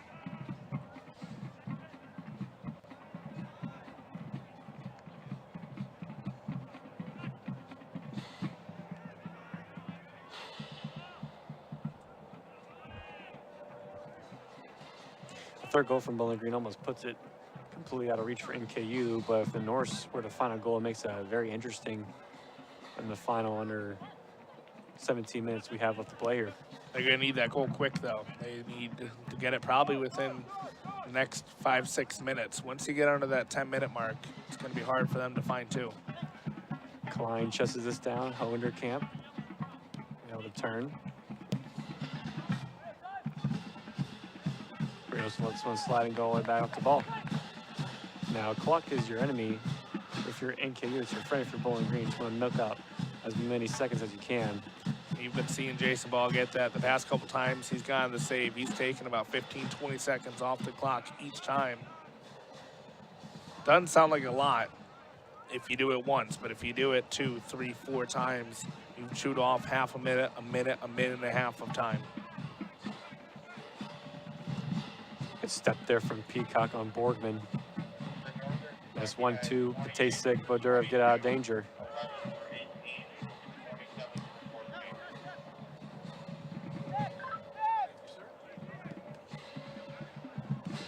There's 3 NKU subs are on deck ready to come in. Trying to make some game-changing plays here as we're getting towards the late part in the match.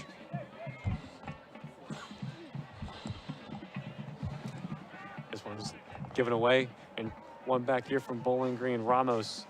Oh, and just a little too strong there from Painter. Had him open on that left side. Painter. Got about across one-on-one here with Klein. Into the box, Bennett Painter dishes it out. Bodura will take a strike there. Barth makes the save, and the rebound is spilled. Ramos keeps it alive here for the Falcons. Patasik off of Mersa. And NKU survives the third goal.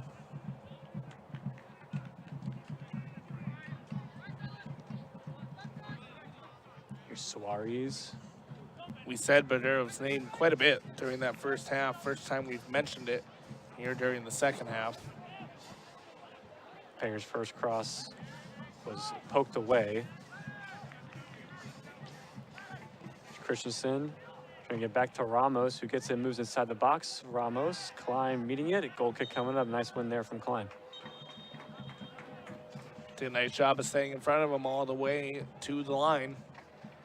Not letting him get any offense off and kind of stall out that Bowling Green possession. James Maxwell back in play.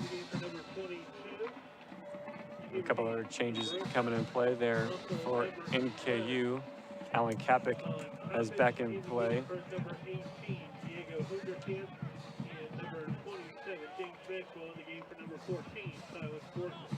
NKU looking to make something happen. Try to get on the board first. That was Gregory Trejavere the second also coming in for the Norse. That's the third and final sub, his first minutes of the match.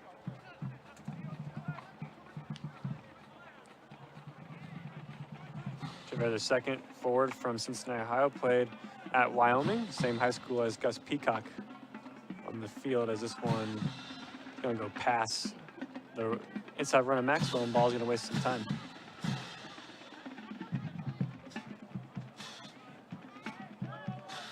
Like we mentioned, this is how it adds up. 15, 20 more seconds here, and just like that, under 13 minutes to play. We talked about how if you're Northern Kentucky, you really need to try to get a goal on the board before that 10-minute mark if you want to have a realistic shot here. They have just 3 minutes left to do that. Otherwise, it's going to be a very tough mountain to climb for the Norse. Here's Javert, the second. Cross in the box, stabbed at from Peacock and cleared away from Suarez. Here's Painter.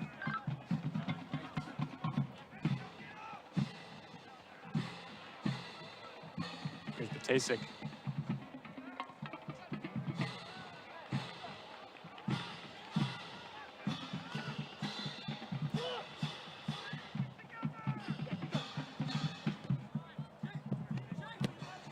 Schaefer was looking for the run of Painter there, just not on the same page. The junior striker's still going to track him down. That's fourth goal of the year earlier tonight. Now still 2 assists on the air, but drew the penalty kick. That's a nice flick on there from Javier, the second. Here come the Norse looking to get a goal on the board and cut it in half. Alan Kapik in the box. Shot takes a deflection. Corner kick coming up for NKU. And that was Peacock sliding in, who remains down. They'll stop the clock. Kapik was trying to go quick there on the corner kick. As our flag trainer, Bowling Green, will come out. The 2 subs coming in for Bowling Green. That's Aiden Messenger. It's not what you want to see from Gus Peacock, still down there on the ground, holding that left leg, it appears.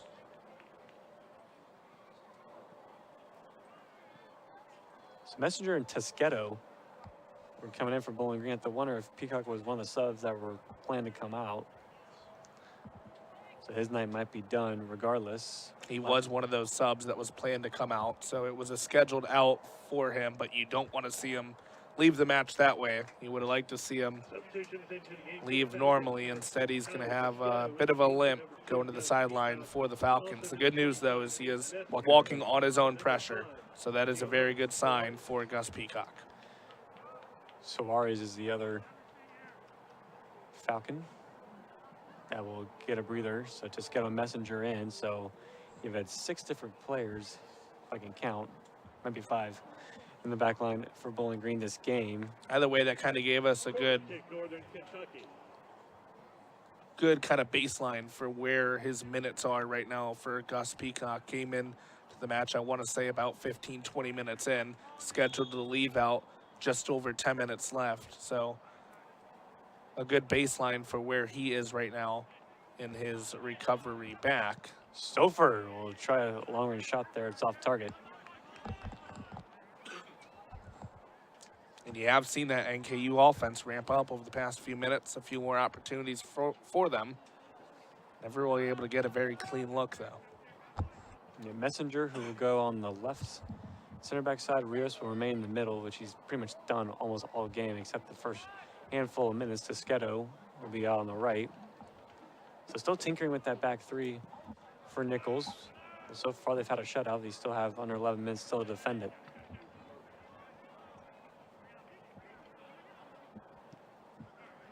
Garrick does well to keep that and get it back to Rashid.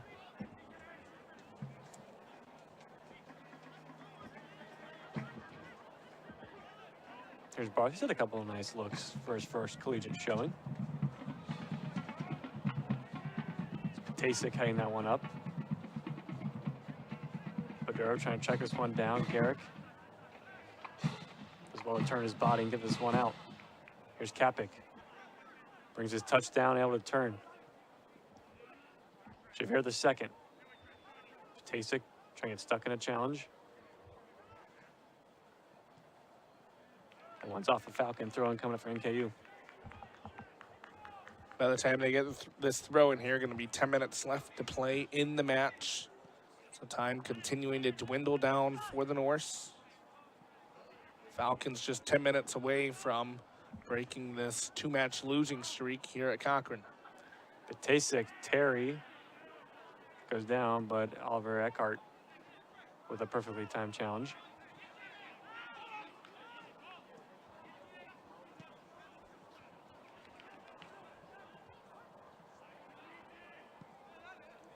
Christensen out wide to Patasik.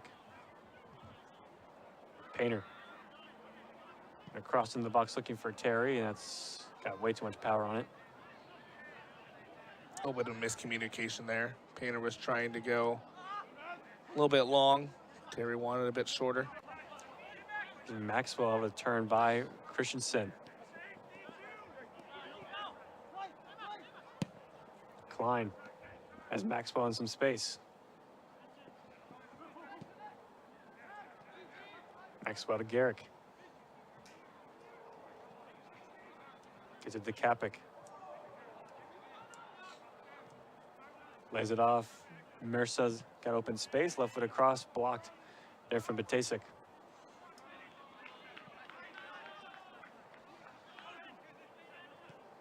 Dickerson through. Good step there from Messenger. And you're going to see us at this point in Northern Kentucky. They're going to throw pretty much all 10 outfield players up. Try to find a goal now because they're getting a little late into the match in the 83rd minute. Throw the kitchen sink at it, see if they can find any results. Desperation time approaching for Northern Kentucky. Bodurov, nice pass. Patasik's got some speed. Tries to roll it on the ground to Terry again, just not on the same page, but the pass got off.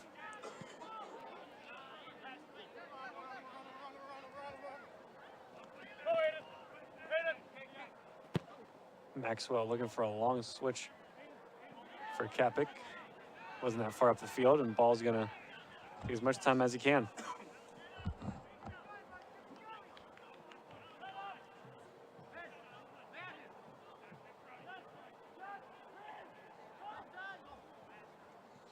Been a good night for ball so far. So 7 minutes and 30 seconds left of action needs to do, but he's made a couple really big saves, especially here in the second half.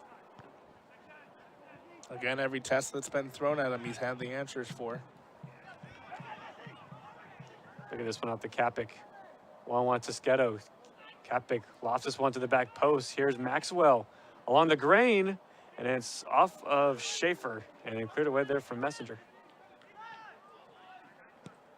And that one's just missed hit there from Klein. So we'll see a replay of this.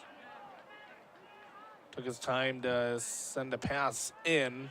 Like you said, Messenger is right there in the middle of it, protecting his goalkeeper in the back of the net for the first time for the Falcons. And getting rid of that attack. And now we're under 7 minutes left to play as ball continues to drain time off the clock.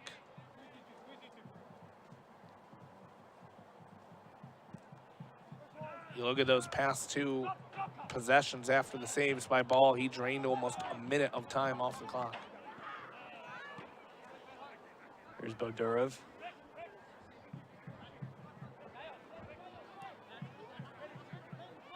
Christensen, is there a third goal here for Bowling Green? Here's Painter, had some space, and Garrick, the last minute ditch challenge.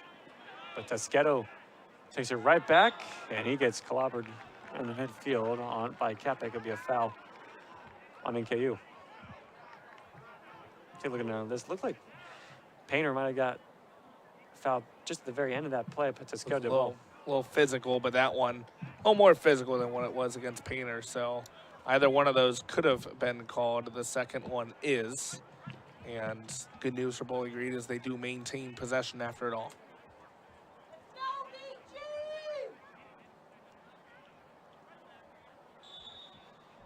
We only have 3 Falcons in the box now, 4th Messenger. Here's Schaefer lofting this one to the back post for Tasqueto, headed down and into the hands of Barth.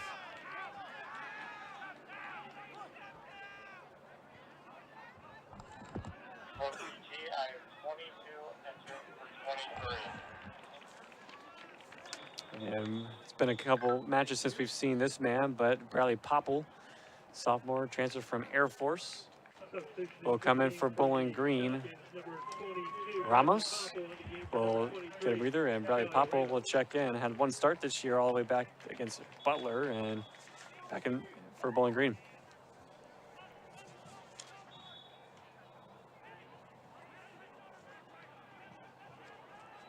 Popple, decorated high school player, 2023 Ohio Division I Player of the Year, and the 2023 Gatorade Player of the Year at Archbishop Moeller. Set his high school's career records with 55 career goals and 133 career points. Yeah, went all the way to the state championship games. Moeller did a couple of years ago.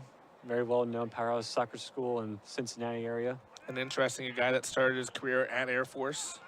First career goal came against Western Michigan. Dickerson, a shot. It takes a block off of Messenger. They wanted a handball called, not given. And Bowling Green comes away with it. We'll take another look to see if this was indeed a handball. I'll let you be the judge, Tyler. Oh. Looks like it did. May have been a lucky missed call there. Bowling Green's favors again. Another look at it.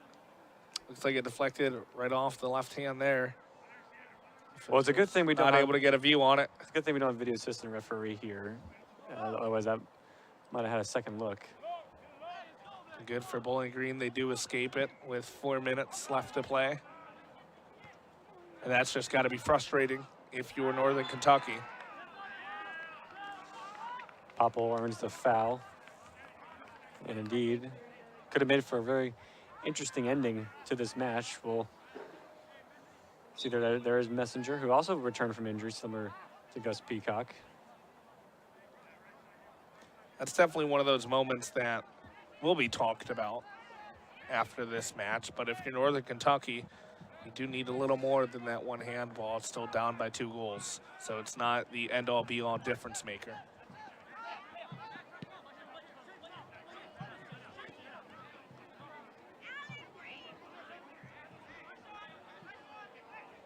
Here's Badurov, gets Schaefer inside the box. Trying to add that third goal and put the icing on the cake for Bowling Green here with under 3 minutes to play. Be a throw in here. Bowling Green will take their time.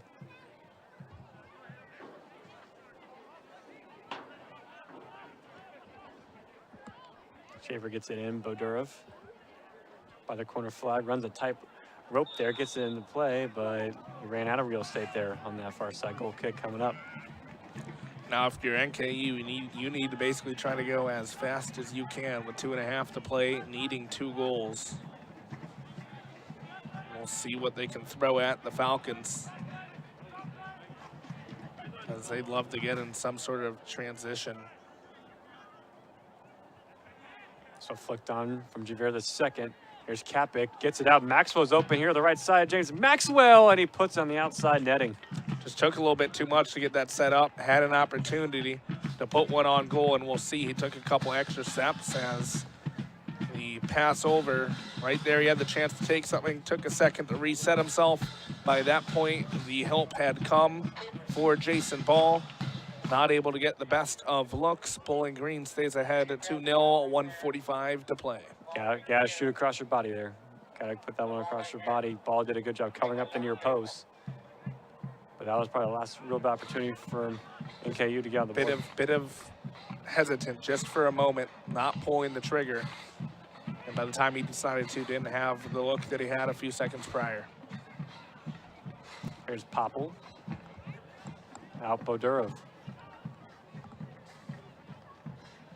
But that's what you love to see out of Jason Ball. He wasn't indecisive on that. He got his positioning and was able to make the save. So Bowling Green's going to go to 4-4-2 on the year. This will be their 4th win. Their 2nd home win of the year.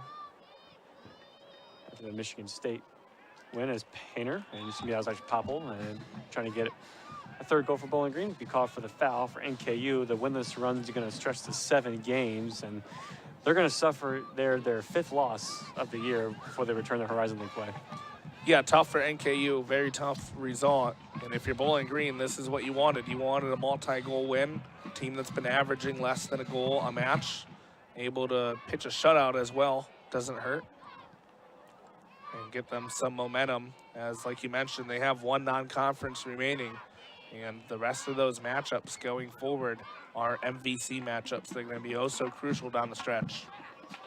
They're on one MVC play, and a lot of remaining MVC matches are going to be on the road, but tonight was a great night. If you're wearing orange and brown colors, a 2-0 win, bounce back victory at home over the Northern Kentucky Norse as Bowling Green gets their 4th win of the year. Goals from the star men, Trent Terry and Bennett Painter, is a difference. Both of those key players for Bowling Green capitalizing on the opportunities they had in front of them. Northern Kentucky had plenty of opportunities, plenty of looks throughout the match, unable to find the back of the net. A physical match like we predicted it would be, but Bowling Green gets the big confidence boost at home. They end that home match losing streak, and they move back into even in the win and loss column as they move forward and really set their focus towards Missouri Valley Conference play. First collegiate start for Jason Ball, first career shutout in this 2-0 win. That's going to do it for our broadcast here. For my broadcast partner, Tyler Kavlitz, for our entire WBGU PBS crew, I'm Lucas Kleinmeyer saying so long. Bowling Green defeats Northern Kentucky 2-0.